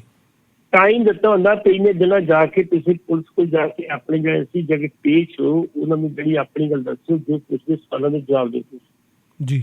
ਮਤਲਬ ਇੰਟਰੋਗੇਸ਼ਨ ਜੁਆਇਨ ਕਰੋ ਤੁਸੀਂ ਜੀ। ਉਹ ਬੰਦਾ ਬਕਾਇਦਾ ਤੌਰ ਤੇ ਜਾਂਦਾ, ਉਹਦੀ ਬਕਾਇਦਾ ਉੱਤੇ ਇੱਕ ਜਿਹੜਾ ਹੁੰਦਾ ਆਈਓ ਹੁੰਦਾ ਹਾਜ਼ਰ ਹੁੰਦਾ ਵੀ ਬੰਦਾ ਸਾਡੇ ਕੋਲ ਆਇਆ ਤੇ ਮੈਨੂੰ ਸਿਆ ਸਵਾਲ ਪੁੱਛੇਗੀ। ਉਹ ਫਿਰ 2-4 ਘੰਟੇ ਪੁੱਛ ਪੜਤਾਲ ਕਰਦੇ, ਕਹਿੰਦੇ ਜਾਓ ਜੀ ਤੁਸੀਂ ਫਿਰ ਆ ਜਾਓ। ਉਹ ਜਿੰਨੀ ਵਾਰੀ ਬਤਾਓ ਉਨੀ ਵਾਰੀ ਜਾਣਾ ਪਊਗਾ ਉੱਥੇ। ਜੇ ਤੁਸੀਂ ਨਹੀਂ ਜਾਂਦੇ ਤੇ ਫਿਰ ਤੁਹਾਡੀ ਬੇਲ ਕੈਂਸਲ ਵੀ ਹੋ ਸਕਦੀ ਅਗਾਊਂ ਜ਼ਮਾਨਤ ਜਿਹੜੀ ਹੈ ਜੀ। ਜੇ ਆਈਓ ਸੈਟਿਸਫਾਈ ਆ ਕਿ ਅਸੀਂ ਇਹਦੀ ਪੁੱਛ ਪੜਤਾਲ ਕਰ ਲਈ, ਉਹ ਆਪਣੀ ਇੱਕ ਰਿਪੋਰਟ ਪੇਸ਼ ਕਰ ਦਿੰਦਾ ਕਿ ਅਸੀਂ ਜੋ ਪੁੱਛਣਾ ਸੀ ਪੁੱਛ ਲਿਆ ਇਹਨਾਂ ਨੂੰ, ਹੁਣ ਇਹਨਾਂ ਤੁਸੀਂ ਜਿਹੜੀ ਰੈਗੂਲਰ ਬੇਲ ਦੇ ਸਕਦੇ ਹੋ, ਫਿਰ ਰੈਗੂਲਰ ਬੇਲ ਵੀ ਮਿਲ ਸਕਦੀ ਹੈ ਜੀ। ਲੇਕਿਨ ਹਾਲ ਦੀ ਘੜੀ ਇਹਨਾਂ ਨੂੰ ਐਂਟੀ ਸਪੈਕਟਰੀ ਬੇਲ ਅਗਾਊਂ ਜ਼ਮਾਨਤ ਮਿਲੀ ਆ, ਉਹਦੇ ਵਿੱਚ ਜਾ ਕੇ ਉਹਨੇ ਪੇਸ਼ ਹੋਣਗੇ, ਪੇਸ਼ ਹੋ ਕੇ ਜਾ ਕੇ ਆਪਣਾ ਪੱਖ ਰੱਖਣਗੇ ਵੀ ਮੈਂ ਦੋਸ਼ੀ ਹਾਂ ਜਾਂ ਨਹੀਂ ਦੋਸ਼ੀ। ਲੇਕਿਨ ਉਹਨਾਂ ਜਿੱਥੇ ਕੰਨ ਫੜ ਕੇ ਪਹਿਲਾਂ ਮਾਫੀ ਮੰਗੀ ਸੀ, ਅੱਜ ਸ਼ੁਕਰ ਕੀਤਾ ਗੁਰੂ ਦਾ ਵੀ ਮੈਨੂੰ ਬੇਲ ਮਿਲ ਗਈ ਹੈ, ਕਿਉਂਕਿ ਬੇਲ ਮਿਲਣ ਦੇ ਚਾਂਸ ਘੱਟ ਸੀਗੇ ਜੀ। ਸੈਸ਼ਨ ਕੋਰਟ ਨੇ ਬਕਾਇਦਾ ਤੌਰ ਤੇ ਆਪਣੇ ਆਰਡਰ 'ਚ ਲਿਖਿਆ ਕਿ ਜੇ ਇਹਨੂੰ ਬੇਲ ਦਿੱਤੀ ਗਈ ਤੇ ਪੰਜਾਬ ਦਾ ਮਾਹੌਲ ਖਰਾਬ ਹੋ ਸਕਦਾ, ਲੋਕ ਭੜਕ ਸਕਦੇ ਜੀ। ਉਹਦੇ ਖਿਲਾਫ ਜਿਹੜੇ ਉੱਥੋਂ ਦੇ ਇਹਨਾਂ ਦੇ ਵਕੀਲ ਸੀ ਉਹਨਾਂ ਨੇ ਕਿਹਾ ਜੀ ਇਹੋ ਜਿਹੀ ਕੋਈ ਗੱਲ ਨਹੀਂ ਹੈਗੀ, ਭੜਕਣ ਦੀ ਗੱਲ ਕੋਈ ਨਹੀਂ ਹੈਗੀ, ਲੇਕਿਨ ਇਹਨਾਂ ਨੇ ਗਲਤੀ ਕੀਤੀ ਹੈ, ਮਾਫੀ ਮੰਗ ਲਈ, ਤੁਸੀਂ ਬੇਲ ਦਿਓ ਇਹਨਾਂ ਨੂੰ ਜੀ। ਅਸੀਂ ਜੋ ਅਦਾਲਤ ਦਾ ਹੁਕਮ ਹੋਏਗਾ ਅਸੀਂ ਉਹਨੂੰ ਮੰਨਾਂਗੇ ਜਿਹਦੇ ਜਹਾਜ਼ ਨੂੰ ਬੇਲ ਮਿਲੀ ਹੈ ਜੀ। ਹੁਣ ਆਉਣ ਵਾਲੇ ਦਿਨਾਂ 'ਚ ਵੇਖੋ ਇਹਨਾਂ ਦੀ ਬੇਲ ਰੈਗੂਲਰ ਹੁੰਦੀ ਆ ਕਿ ਪੁਲਿਸ ਲਿਖ ਕੇ ਦਿੰਦੀ ਹੈ ਕਿ ਸਾਨੂੰ ਇਹ ਕੋਆਪਰੇਟ ਨਹੀਂ ਕਰ ਰਹੇ, ਜੇ ਉਹ ਕਹਿੰਦੇ ਕਿ ਸਾਨੂੰ ਸਹਿਯੋਗ ਨਹੀਂ ਦੇ ਰਹੀ ਜੀ ਇਹਦੇ ਵਿੱਚ ਆਪਣੇ ਦੇ ਜਾਂਚ ਤਫਤੀਸ਼ ਦੇ ਵਿੱਚ, ਤੇ ਫਿਰ ਇਹਨਾਂ ਦੀ ਗ੍ਰਿਫਤਾਰੀ ਹੋ ਕੇ ਜੇਲ੍ਹ ਵੀ ਜਾ ਸਕਦੇ ਆ। ਲੇਕਿਨ ਇਹੋ ਜਿਹੀ ਜਿਹੜੀ ਹੈ ਨਾ ਘਟਨਾ ਵਾਪਰਨ ਦੀ ਵਿੱਚ ਘੱਟ ਹੀ ਹੈਗੀ ਹੈ ਜੀ। ਜੀ। ਅਗਲਾ ਸਵਾਲ ਪੱਟੀ ਸਾਹਿਬ ਇਹੀ ਹੈ ਜਿਹੜਾ ਕਿ ਖਬਰ ਬਣ ਰਹੀ ਹੈ ਕਿ ਜਦੋਂ IG ਖੁਦ ਇੰਨੀ ਸੁਰੱਖਿਆ 'ਚ ਰਹਿੰਦਾ ਸੀ ਉਦੋਂ ਕਿਸੇ ਦਾ ਡਰ ਨਹੀਂ ਸੀ, ਪਰ ਮੁਅੱਤਲ ਹੋ ਗਏ IG ਪਰਮਰਾਜ ਸਿੰਘ ਉਮਰਾ ਨੰਗਲ ਤੇ ਕੇਂਦਰ ਸਰਕਾਰ ਤੋਂ ਮਦਦ ਮੰਗ ਰਹੇ ਨੇ ਸੁਰੱਖਿਆ ਦੀ। ਗ੍ਰਹਿ ਮੰਤਰੀ ਨੇ ਵੀ ਸਰਕਾਰੀ ਏਜੰਸੀਆਂ ਤੇ ਪੰਜਾਬ ਸਰਕਾਰ ਤੋਂ ਰਿਪੋਰਟ ਮੰਗੀ ਹੈ। ਕੀ ਹੈ ਸਾਰਾ ਮਸਲਾ? ਬੇਇੱਜ਼ਤੀ ਕੀਤੀ। ਪਰਮਰਾਜ ਸਿੰਘ ਉਮਰਾ ਨੰਗਲ ਦੀ ਜਿਹੜੀ ਨਿਯੁਕਤੀ ਹੋਈ ਸੀ, ਨੌਕਰੀ ਮਿਲੀ ਸੀ, ਇਹਨਾਂ ਨੂੰ ਤਰਸ ਦੇ ਆਧਾਰ ਤੇ ਮਿਲੀ ਸੀ ਜੀ। ਇਹਨਾਂ ਦੇ ਦਾਦਾ ਜੀ ਸੀਗੇ ਜਥੇਦਾਰ ਜੀਵਨ ਸਿੰਘ ਉਮਰਾ ਨੰਗਲ ਜੀ। ਜਥੇਦਾਰ ਜੀਵਨ ਸਿੰਘ ਉਮਰਾ ਨੰਗਲ ਕੌਣ ਸੀ ਕਿ ਜਦੋਂ 1978 ਦਾ ਕਾਂਡ ਹੋਇਆ ਸੀਗਾ, ਬਕਾਇਦਾ ਤੌਰ ਤੇ ਸਿੱਖਾਂ ਦੇ ਵਿੱਚ ਨਿਰੰਕਾਰੀ ਦੇ ਵਿੱਚ ਜਿਹੜਾ ਖੂਨ ਖਰਾਬ ਹੋਇਆ ਸੀ, ਉਹਦੇ ਵਿੱਚ 17 ਲੋਕ ਮਾਰੇ ਗਏ ਸੀ, 13 ਜਿਹੜੇ ਸਿੱਖ ਸਨ ਜੀ। 3 ਬੰਦੇ ਸ਼ਾਇਦ ਟਕਸਾਲਦੇ ਸੀ ਤੇ ਬਾਕੀ ਬੰਦੇ 10 ਜਿਹੜੇ ਸੀ ਉਹ ਅਖੰਡ ਕੀਤੀ ਜਥੇਦੇ ਸੀ। ਭਾਈ ਫੌਜਾ ਸਿੰਘ ਦੀ ਅਗਵਾਈ ਹੇਠ ਗਏ ਸੀ ਜੀ। ਜਦੋਂ ਉਹ ਉੱਥੇ ਗਏ ਤੇ ਉਹਨਾਂ ਨੂੰ ਅਨੂਪ ਸਿੰਘ ਇੰਸਪੈਕਟਰ ਸਿਟੀ ਸੀ, ਉਹਨੇ ਬਕਾਇਦਾ ਤੌਰ ਤੇ ਉੱਥੋਂ ਫੜ ਕੇ ਥਾਣੇ ਲੈਣ ਦਾ ਜੀ। ਥਾਣੇ ਲੱਗੇ ਬਿਠਾਤਾ ਉਹਨਾਂ ਨੂੰ। ਉਹਦੀ ਜੋਸ਼ੀ ਓਮ ਦੱਤਾ ਜੋਸ਼ੀ ਉਸ ਟਾਈਮ ਦੇ ਉੱਤੇ ਜਿਹੜੇ ਸੀ ਉਹ ਡੀਐਸਪੀ ਹੁੰਦੇ ਸੀ, ਉਹ ਥਾਣੇ ਆਏ ਤੇ ਇਹਨਾਂ ਨੂੰ ਕਿਉਂ ਬਿਠਾਇਆ? ਉਹ ਕਹਿੰਦਾ ਕਿ ਜੇ ਇੱਥੇ ਹੋਣਗੇ ਲੜਾਈ ਹੁੰਦੀ, ਝਗੜਾ ਹੁੰਦਾ, ਬੰਦੇ ਮਰ ਜਾਂਦੇ, ਪੀਤੇ ਇਸ ਕਰਕੇ ਬਿਠਾਇਆ ਇਹਨਾਂ ਨੂੰ। ਜਾਣ ਦੇ ਤੈਨੂੰ ਕੀ ਕਹਿੰਦੇ ਆ ਜੀ। ਉਹ ਉਹਦੀ ਜੋਸ਼ੀ ਦੇ ਕਹਿਣ ਦੇ ਉੱਤੇ ਬੰਦੇ ਛੱਡ ਦਿੱਤੇ ਗਏ, ਉਹ ਵਾਪਸ ਉੱਤੇ ਗਏ। ਫਿਰ ਝਗੜਾ ਹੋਇਆ, ਝਗੜੇ ਦੇ ਵਿੱਚ ਫਿਰ ਇਹ ਜਿਹੜੇ ਸੀ ਇੱਕ 2 ਨਿਰੰਕਾਰੀ ਮਾਰੇ ਗਏ ਸੀ, ਇੱਕ ਰਿਕਸ਼ੇ ਵਾਲਾ ਮਾਰਿਆ ਗਿਆ ਸੀ, ਘਰ ਬੰਦਾ ਮਾਰਿਆ ਗਿਆ ਸੀ, 13 ਮਾਰੇ ਗਏ ਜੀ। ਟੋਟਲ 17 ਬੰਦਿਆਂ ਦੀ ਮੌਤ ਹੋਈ ਸੀ ਉਦੋਂ। ਜੀਵਨ ਸਿੰਘ ਉਮਰਾ ਨੰਗਲ ਤੋਂ ਮੰਤਰੀ ਸੀ ਪੰਜਾਬ ਦੇ ਵਿੱਚ ਤੇ ਉਸ ਟਾਈਮ ਤੇ ਬਾਦਲ ਸਰਕਾਰ ਸੀ ਤੇ ਉਹਨੇ ਆਪਣੀ ਕਾਰ 'ਚ ਬਿਠਾ ਕੇ ਜਿਹੜਾ ਬਾਬਾ ਗੁਰਬਚਨ ਸਿੰਘ ਸੀਗਾ ਨਿਰੰਕਾਰੀ ਦਾ, ਉਹਨੂੰ ਉੱਥੋਂ ਕੱਢਿਆ ਸੀ ਭੀੜ ਦੇ ਵਿੱਚ ਜੀ। ਤੇ ਕਿਹਾ ਸੀ ਕਿ ਮੈਂ ਸ਼ਰੇਆਮ ਕਿਹਾ ਸੀ ਮੈਂ ਨਿਰੰਕਾਰੀ ਦਾ ਸਪੋਰਟਰ ਹਾਂ ਜੀ। ਇਹ ਘਟਨਾ ਵਾਪਰਦੀ ਹੈ 13 ਅਪ੍ਰੈਲ 1978 ਨੂੰ ਤੇ 17 ਅਗਸਤ 1978 ਨੂੰ ਬਕਾਇਦਾ ਤੌਰ ਤੇ ਇੱਕ ਰੱਖੜੀ ਦਾ ਮੇਲਾ ਹੁੰਦਾ, ਉਹਨੂੰ ਕਹਿੰਦੇ ਰੱਖੜ ਪੁੰਨਿਆ ਦਾ ਮੇਲਾ ਕਹਿੰਦੇ। ਗੁਰੂ ਤੇਗ ਬਹਾਦਰ ਸਾਹਿਬ ਬਾਬਾ ਕਾਲੇ ਗੁਰਦੁਆਰਾ ਜਿਹੜਾ ਹੈਗਾ ਗੁਰੂ ਲਾਧੋਰੇ, ਉੱਥੇ ਬਕਾਇਦਾ ਤੌਰ ਤੇ ਹੁੰਦਾ ਜੀ। ਉਸ ਟਾਈਮ ਦੇ ਉੱਤੇ ਜਦੋਂ ਸੰਤ ਭਿੰਡਰਾਂ ਵਾਲਿਆਂ ਨੇ ਉੱਠ ਕੇ ਇੰਨੀ ਗੱਲ ਕਹੀ ਸੀਗੀ ਕਿ ਵੇਖੋ ਜੀ, ਜਦ ਨਿਰੰਕਾਰੀਆਂ ਦਾ ਅੰਮ੍ਰਿਤਸਰ ਦੇ ਭਵਨ ਨੂੰ ਅਸੀਂ ਬੰਦ ਕਰਾਵਾਂਗੇ, ਉਸ ਟਾਈਮ ਤੇ ਜੀਵਨ ਸਿੰਘ ਉਮਰਾ ਨੰਗਲ ਨੇ ਉੱਠ ਗਿਆ ਹੈ ਸਾਦਾ ਤੂੰ ਬੰਦ ਕਰਾਉਣੀ, ਤੇਰੀ ਹਿੱਕ ਦੇ ਵਿੱਚ ਗੋਲੀਆਂ ਮੈਂ ਲਗਾਊਂਗਾ ਜੀ। ਤੇ ਰੌਲਾ ਪੈ ਗਿਆ ਸੀ, ਲੋਕਾਂ ਨੇ ਰੌਲਾ ਪਾਤਾ ਸੀ, ਭੀੜ ਭੜਕਤੀ ਸੀ। ਮੁੱਖ ਮੰਤਰੀ ਸਾਹਿਬ ਜਿਹੜੇ ਸੀ ਪੰਜਾਬ ਦੇ ਸਰਦਾਰ ਪ੍ਰਕਾਸ਼ ਸਿੰਘ ਬਾਦਲ ਸਟੇਜ ਤੇ ਬੈਠੇ ਸੀ, ਉਹਨਾਂ ਦੇਖਦਾ ਜਗਜੀਤ ਸਿੰਘ ਤਲਵੰਡੀ ਉਹਦੇ ਪ੍ਰਧਾਨ ਸਨ ਜੀ। ਉਹਨਾਂ ਨੂੰ ਕਿਹਾ ਕਿ ਸਰਦ ਨੂੰ ਕੋਈ ਰੋਕੇ ਇਹਨਾਂ ਨੂੰ, ਇਹ ਲੋਕਾਂ ਨੇ ਆਪਨੂੰ ਮਾਰ ਦੇਣਾ ਜੀ। ਉਹ ਕਹਿੰਦੇ ਤੁਸੀਂ ਆਪ ਹੀ ਕਹਿ ਲਓ। ਫਿਰ ਬਾਦਲ ਸਾਹਿਬ ਨੇ ਆਪ ਜਾ ਕੇ ਰਿਕੁਐਸਟ ਕੀਤੀ ਤੇ ਫਿਰ ਸੰਤਾਂ ਨੇ ਲੋਕਾਂ ਨੂੰ ਜਿਹੜਾ ਸੀ ਮਿਹਨਤ ਕਰਕੇ ਅਪੀਲ ਕਰਕੇ ਬਿਠਾਇਆ ਸੀ, ਤੁਸੀਂ ਬੈਠ ਜਾਓ, ਨਵੀਂ ਗੱਲ ਕਰਨ ਲੱਗੇ ਕੀ ਕਰਨੀ ਹੈ ਜੀ। ਉਹਨਾਂ ਕਿਹਾ ਸੀ ਜੀਵਨ ਸਿੰਘ ਉਮਰਾ ਨਾਲ ਫਿਰ 2 ਮਿੰਟ ਲਈ ਬੋਲਣਗੇ, ਲੇਕਿਨ ਲੋਕਾਂ ਨੇ ਆਗਿਆ ਨਹੀਂ ਦਿੱਤੀ ਸੀ ਬੋਲਣ ਦਾ। ਜੀ। ਹੁਣ ਇਹ ਸਪਸ਼ਟ ਹੋ ਗਿਆ ਕਿ ਜੀਵਨ ਸਿੰਘ ਉਮਰਾ ਨੰਗਲ ਤੇ ਪਰਮਜਾਦ ਦਾ ਜਿਹੜਾ ਉਮਰਾ ਹੈਗਾ ਇਸ ਪਰਿਵਾਰ, ਉਹ ਐਂਟੀ ਸਿੱਖ ਹੋ ਗਿਆ, ਐਂਟੀ ਸਿੱਖ ਜੀ। ਉੱਥੋਂ ਮੁੜ ਕੇ ਉਸ ਤੋਂ ਬਾਅਦ ਜਿਹੜਾ ਸੀ ਇੱਕ ਚੋਣ ਹੋਈ ਐਸਜੀਪੀਸੀ ਦੀ, ਤੇ ਐਸਜੀਪੀਸੀ ਦੀ ਚੋਣ ਤੋਂ ਜਦੋਂ ਸੰਤ ਕਰਤਾਰ ਸਿੰਘ ਭਿੰਡਰਾਂਵਾਲੇ ਦੀ ਡੈਥ ਹੋਈ ਹੈ ਤੇ ਬਕਾਇਦਾ ਤੌਰ ਤੇ ਇਹ ਸਾਰੇ ਲੋਕ ਕਹਿੰਦੇ ਸੀ ਕਿ ਇਸ ਪਰਿਵਾਰ ਦੇ ਵਾਸਤੇ ਅਸੀਂ ਜਾਨਾਂ ਕੁਰਬਾਨ ਕਰਦੇ ਹਾਂ। ਸੰਤ ਕਰਤਾਰ ਸਿੰਘ ਭਿੰਡਰਾਂਵਾਲੇ ਦੀ ਬੜੀ ਦੇਣ ਹੈਗੀ ਜੀ। ਉਹ ਦਮਦਮੀ ਟਕਸਾਲ ਦੇ ਮੁਖੀ ਸਨ। ਉਹਦੇ ਜਦੋਂ ਉਹਨਾਂ ਨੇ ਇੰਨੀ ਗੱਲ ਕਹੀ ਤੇ ਮੁੜ ਕੇ ਜਦੋਂ ਇਲੈਕਸ਼ਨ ਹੋਈ ਹੈ ਤੇ ਫਿਰ ਇਹ ਸਾਡੇ ਮਾਨਯੋਗ ਜੀਵਨ ਸਿੰਘ ਉਮਰਾ ਨੰਗਲ ਮੰਤਰੀ ਸੀ, ਮਾਲ ਮੰਤਰੀ ਸ਼ਾਇਦ ਸੀ ਸਾਡੀ ਸਰਕਾਰ ਦੇ ਵਿੱਚ ਜੀ। ਇਹਨਾਂ ਨੇ ਕਿਹਾ ਜੀ ਮੈਂ ਐਸਜੀਪੀਸੀ ਦੀ ਚੋਣ ਲੈਣੀ ਚਾਹੁੰਦਾ ਤੇ ਇਹਨਾਂ ਨੂੰ ਇਨਕਾਰ ਹੋ ਗਿਆ ਸੀ ਕਿ ਤੂੰ ਮੰਤਰੀਆਂ ਤੇ ਐਸਜੀਪੀਸੀ ਚੋਣ ਨਹੀਂ ਲੜ ਸਕਦਾ ਤੇ ਇਹਨੇ ਮੰਤਰੀ ਪਦ ਤੋਂ ਅਸਤੀਫਾ ਦਿੱਤਾ ਸੀ ਜੀ। ਅਸਤੀਫਾ ਦੇ ਕੇ ਸ਼ਾਇਦ 1979 ਦੀ ਗੱਲ, ਉਹਨੇ ਫਿਰ ਚੋਣ ਲੜੀ ਸੀ। ਦੂਜੇ ਪਾਸੇ ਸੰਤ ਕਰਤਾਰ ਸਿੰਘ ਦਾ ਬੇਟਾ ਭਾਈ ਅਮਰੀਕ ਸਿੰਘ ਸਾਹਮਣੇ ਸੀ, ਇਸ ਪਾਸੇ ਇਹ ਸੀਗਾ ਜੀਵਨ ਸਿੰਘ ਉਮਰਾ ਨੰਗਲ। ਉਹ ਕਹਿੰਦਾ ਮੈਂ ਸਾਧ ਨੂੰ ਸੰਤ ਭਿੰਡਰਾਂ ਸਬਕ ਸਿਖਾਉਣਾ ਕਿ ਭਾਈ ਅਮਰੀਕ ਸਿੰਘ ਖਾਸ ਬੰਦੇ ਸੀ ਸੰਤਾਂ ਦੇ ਜੀ। ਉਹ ਫਿਰ ਭਾਈ ਅਮਰੀਕ ਸਿੰਘ ਹਾਰ ਗਿਆ ਸੀ, ਇਹ ਜਿੱਤ ਗਿਆ ਜੀ। ਪੰਜਾਬ ਦਾ ਮਾਹੌਲ ਖਰਾਬ ਹੋ ਗਿਆ, 84 ਹੋ ਗਈ। 1987 ਦੇ ਵਿੱਚ ਪਰਮਰਾਜ ਸਿੰਘ ਉਮਰਾ ਨੰਗਲ ਦੇ ਪਿਤਾ ਸੁਖਦੇਵ ਸਿੰਘ ਨੂੰ ਜਿਹੜਾ ਸੀ ਮੁੰਡਿਆਂ ਨੇ ਖਾਲਸੇ ਨੇ ਮਾਰ ਦਿੱਤਾ ਸੀ, ਇਸੇ ਕਰਕੇ ਤੇ ਇਹ ਐਂਟੀ ਸਿੱਖ ਜੀ। 88 ਦੇ ਘਰ ਤੇ ਵੀ ਹਮਲਾ ਹੋਇਆ ਸੀਗਾ ਤੇ ਉਦੋਂ ਇਹਨਾਂ ਨੂੰ ਫਿਰ ਮਿਰਖਾ ਸ਼ਾਇਦ ਉਦੋਂ ਗਵਰਨਰ ਰਹੇ ਸੀ, ਉਦੋਂ ਪੰਜਾਬ ਪੁਲਿਸ ਵਿੱਚ ਇੰਸਪੈਕਟਰ ਕੇ ਡੀਐਸਪੀ ਭਰਤੀ ਕੀਤਾ ਗਿਆ ਸੀ ਜੀ। ਕੰਪੈਸ਼ਨਰ ਗਰਾਊਂਡ ਦੇ ਉੱਤੇ ਜੀ। ਹੁਣ ਇਹ ਉਦੋਂ ਤਰੱਕੀ ਕਰਦੇ ਕਰਦੇ ਕਮਿਸ਼ਨਰ ਬਣ ਗਏ। ਜਦੋਂ ਇਹ ਬਦਲ ਕਲਾ ਕਾਂਡ ਹੋਈ ਹੈ, ਕੋਟਪੂਰਾ ਕਾਂਡ ਹੋਈ ਹੈ, ਕਮਾਂਡ ਇਹਨਾਂ ਸੰਭਾਲੀ ਤੇ ਉਸ ਕਾਂਡ ਦੇ ਵਿੱਚ ਫਿਰ ਇਹ ਦੋਸ਼ੀ ਪਾਏ ਗਏ। ਦੋਸ਼ੀ ਪਾਉਣ ਤੋਂ ਬਾਅਦ ਬਕਾਇਦਾ ਤੌਰ ਤੇ ਇਹਨਾਂ ਸਸਪੈਂਡ ਕਰ ਦਿੱਤਾ ਗਿਆ। ਉਦੋਂ ਕੋਈ ਸਸਪੈਂਡ ਚੱਲੇ ਆ ਰਹੀ ਜੀ। ਗਾਰਦਾਂ ਵਾਪਸ ਹੋ ਗਈਆਂ, ਗਾਰਦ ਕੋਈ ਨਹੀਂ ਰਹੀ। ਹੁਣ ਇਹਨਾਂ ਨੇ ਕਿਹਾ ਵੀ ਮੇਰਾ ਪਰਿਵਾਰ ਜਿਹੜਾ ਵਾ, ਮੇਰੇ ਪਰਿਵਾਰ ਨੂੰ ਥ੍ਰੈਟ ਆ ਰਹੀ ਹੈ, ਮੈਨੂੰ ਥ੍ਰੈਟ ਆ ਰਹੀ ਹੈ ਤੇ ਮੇਰਾ ਕੋਈ ਨੁਕਸਾਨ ਹੋ ਸਕਦਾ। ਤੇ ਉਹਨੇ ਪੰਜਾਬ ਸਰਕਾਰ ਨੂੰ ਨਹੀਂ, ਕੇਂਦਰੀ ਗ੍ਰਹਿ ਮੰਤਰੀ ਨੂੰ ਪੱਤਰ ਲਿਖਿਆ ਬਕਾਇਦਾ ਤੌਰ ਤੇ ਵੀ ਮੇਰੀ ਮੈਨੂੰ ਸਿਕਿਉਰਿਟੀ ਦਿੱਤੀ ਜਾਏ। ਠੀਕ ਹੈ ਜੀ। ਤੇ ਗ੍ਰਹਿ ਮੰਤਰੀ ਨੇ ਇਮੀਡੀਏਟਲੀ ਪੰਜਾਬ ਦੀਆਂ ਜਿਹੜੀਆਂ ਸਰਕਾਰੀ ਏਜੰਸੀਆਂ ਕੇਂਦਰ ਦੀਆਂ ਉਹਨਾਂ ਦੀ ਪੰਜਾਬ ਸਰਕਾਰ ਤੋਂ ਰਿਪੋਰਟ ਮੰਗੀ ਹੈ ਕਿ ਜੇ ਇਹਨੂੰ ਖਤਰਾ ਤੇ ਇਹਨੂੰ ਸਿਕਿਉਰਿਟੀ ਦਿੱਤੀ ਜਾਵੇ ਤੇ ਰਿਪੋਰਟ ਇਮੀਡੀਏਟਲੀ ਜਿਹੜੀ ਸਬਮਿਟ ਕੀਤੀ ਜਾਵੇ। ਤੇ ਕੋਈ ਨਹੀਂ, ਕੈਪਟਨ ਸਾਹਿਬ ਦੇ ਦੇਣਗੇ ਚਾਰਜ, ਭਾਈ ਕੀ ਫਰਕ ਪੈਣਾ ਉੱਥੇ। ਜੀ ਜੀ ਬਿਲਕੁਲ। ਪੱਟੀ ਸਾਹਿਬ, ਅਗਲੀ ਖਬਰ ਆ ਜਸਟਿਸ ਜੋਰਾ ਸਿੰਘ ਜੀ ਉਹ ਕਹਿ ਰਹੇ ਨੇ ਕਿ ਪੰਜਾਬ ਮਸਲਿਆਂ ਦਾ ਹੱਲ ਸਿਰਫ ਆਮ ਆਦਮੀ ਦੀ ਸਰਕਾਰ ਆ, ਕੀ ਕਹਿਣਾ ਚਾਹੋਗੇ? ਵੇਖੋ ਜੀ, ਜਸਟਿਸ ਜੋਰਾ ਸਿੰਘ ਜਿਹੜੇ ਸੀਗੇ ਕਿਸੇ ਵੇਲੇ ਬਾਦਲਾਂ ਦੇ ਬਹੁਤ ਨੇੜੇ ਹੁੰਦੇ ਸੀ ਜੀ। ਜਿਹੜੀ ਪਹਿਲੀ ਰਿਪੋਰਟ ਪਹਿਲੀ ਜਿਹੜੀ ਸਿੱਟ ਬਣੀ ਸੀਗੀ, ਪਹਿਲੀ ਜਿਹੜੀ ਕਮੇਟੀ ਬਣੀ ਸੀ, ਉਹ ਜਸਟਿਸ ਜੋਰਾ ਸਿੰਘ ਨੇ ਜਾਂਚ ਕੀਤੀ ਸੀ ਡੈਬਲ ਕਰਾਂ ਦੀ ਕੋਰਟ ਜੀ। ਉਹ ਜਦੋਂ ਰਿਪੋਰਟ ਆਪਣੀ ਸੌਂਪਣ ਵਾਸਤੇ ਗਏ ਸੀਗੇ, ਪਹਿਲੀ ਗੱਲ ਤੇ ਜਸਟਿਸ ਜੋਰਾ ਸਿੰਘ ਦੀ ਜਦੋਂ ਤੁਸੀਂ ਕਹਿ ਦਿੱਤਾ ਵੀ ਤੇ ਜਸਟਿਸ ਜੋਰਾ ਸਿੰਘ ਦਾ ਕਮਿਸ਼ਨ ਜਿਹੜਾ ਉਹਦੀ ਜਿਹੜੀ ਇਨਕੁਆਇਰੀ ਕਰੇਗਾ, ਜਾਂਚ ਕਰੇਗਾ, ਤੇ ਕਾਫੀ ਸਮਾਂ ਜਸਟਿਸ ਜੋਰਾ ਸਿੰਘ ਨੂੰ ਨਾ ਕੋਈ ਸਟਾਫ ਦਿੱਤਾ ਗਿਆ, ਨਾ ਕੋਈ ਗੱਡੀ ਦਿੱਤੀ ਗਈ, ਨਾ ਦਫ਼ਤਰ ਦਿੱਤਾ ਗਿਆ ਜੀ। ਫਿਰ ਅਖਬਾਰਾਂ 'ਚ ਕਾਫੀ ਚਰਚਾ ਹੋਈ ਤੇ ਫਿਰ ਇੱਕ ਥਾਣੇ ਦੇ ਵਿੱਚ ਇੱਕ ਕਮਰਾ ਦਿੱਤਾ ਗਿਆ, ਇੱਕ ਸਟੈਨੋ ਦੇ ਦਿੱਤਾ ਗਿਆ, ਕੰਪਿਊਟਰ ਦੇ ਦਿੱਤਾ, ਲਓ ਜੀ ਰਿਪੋਰਟ ਬਣਾਓ, ਨਾਲ ਗੱਡੀ ਦੇ ਦਿੱਤੀ ਜੀ। ਚਲੋ ਗਨਮੈਨ ਵੀ ਦੇ ਦਿੱਤੇ। ਇਹਨਾਂ ਨੇ ਫਿਰ ਜਾ ਕੇ ਪੂਰੀ ਰਿਪੋਰਟ ਤਿਆਰ ਕੀਤੀ 2-3 ਮਹੀਨੇ ਲਾ ਕੇ, ਇਹ 6 ਮਹੀਨੇ ਲਾ ਕੇ ਮੈਨੂੰ ਜਾ ਕੇ ਕਿੰਨਾ ਸਮਾਂ ਲੱਗਿਆ।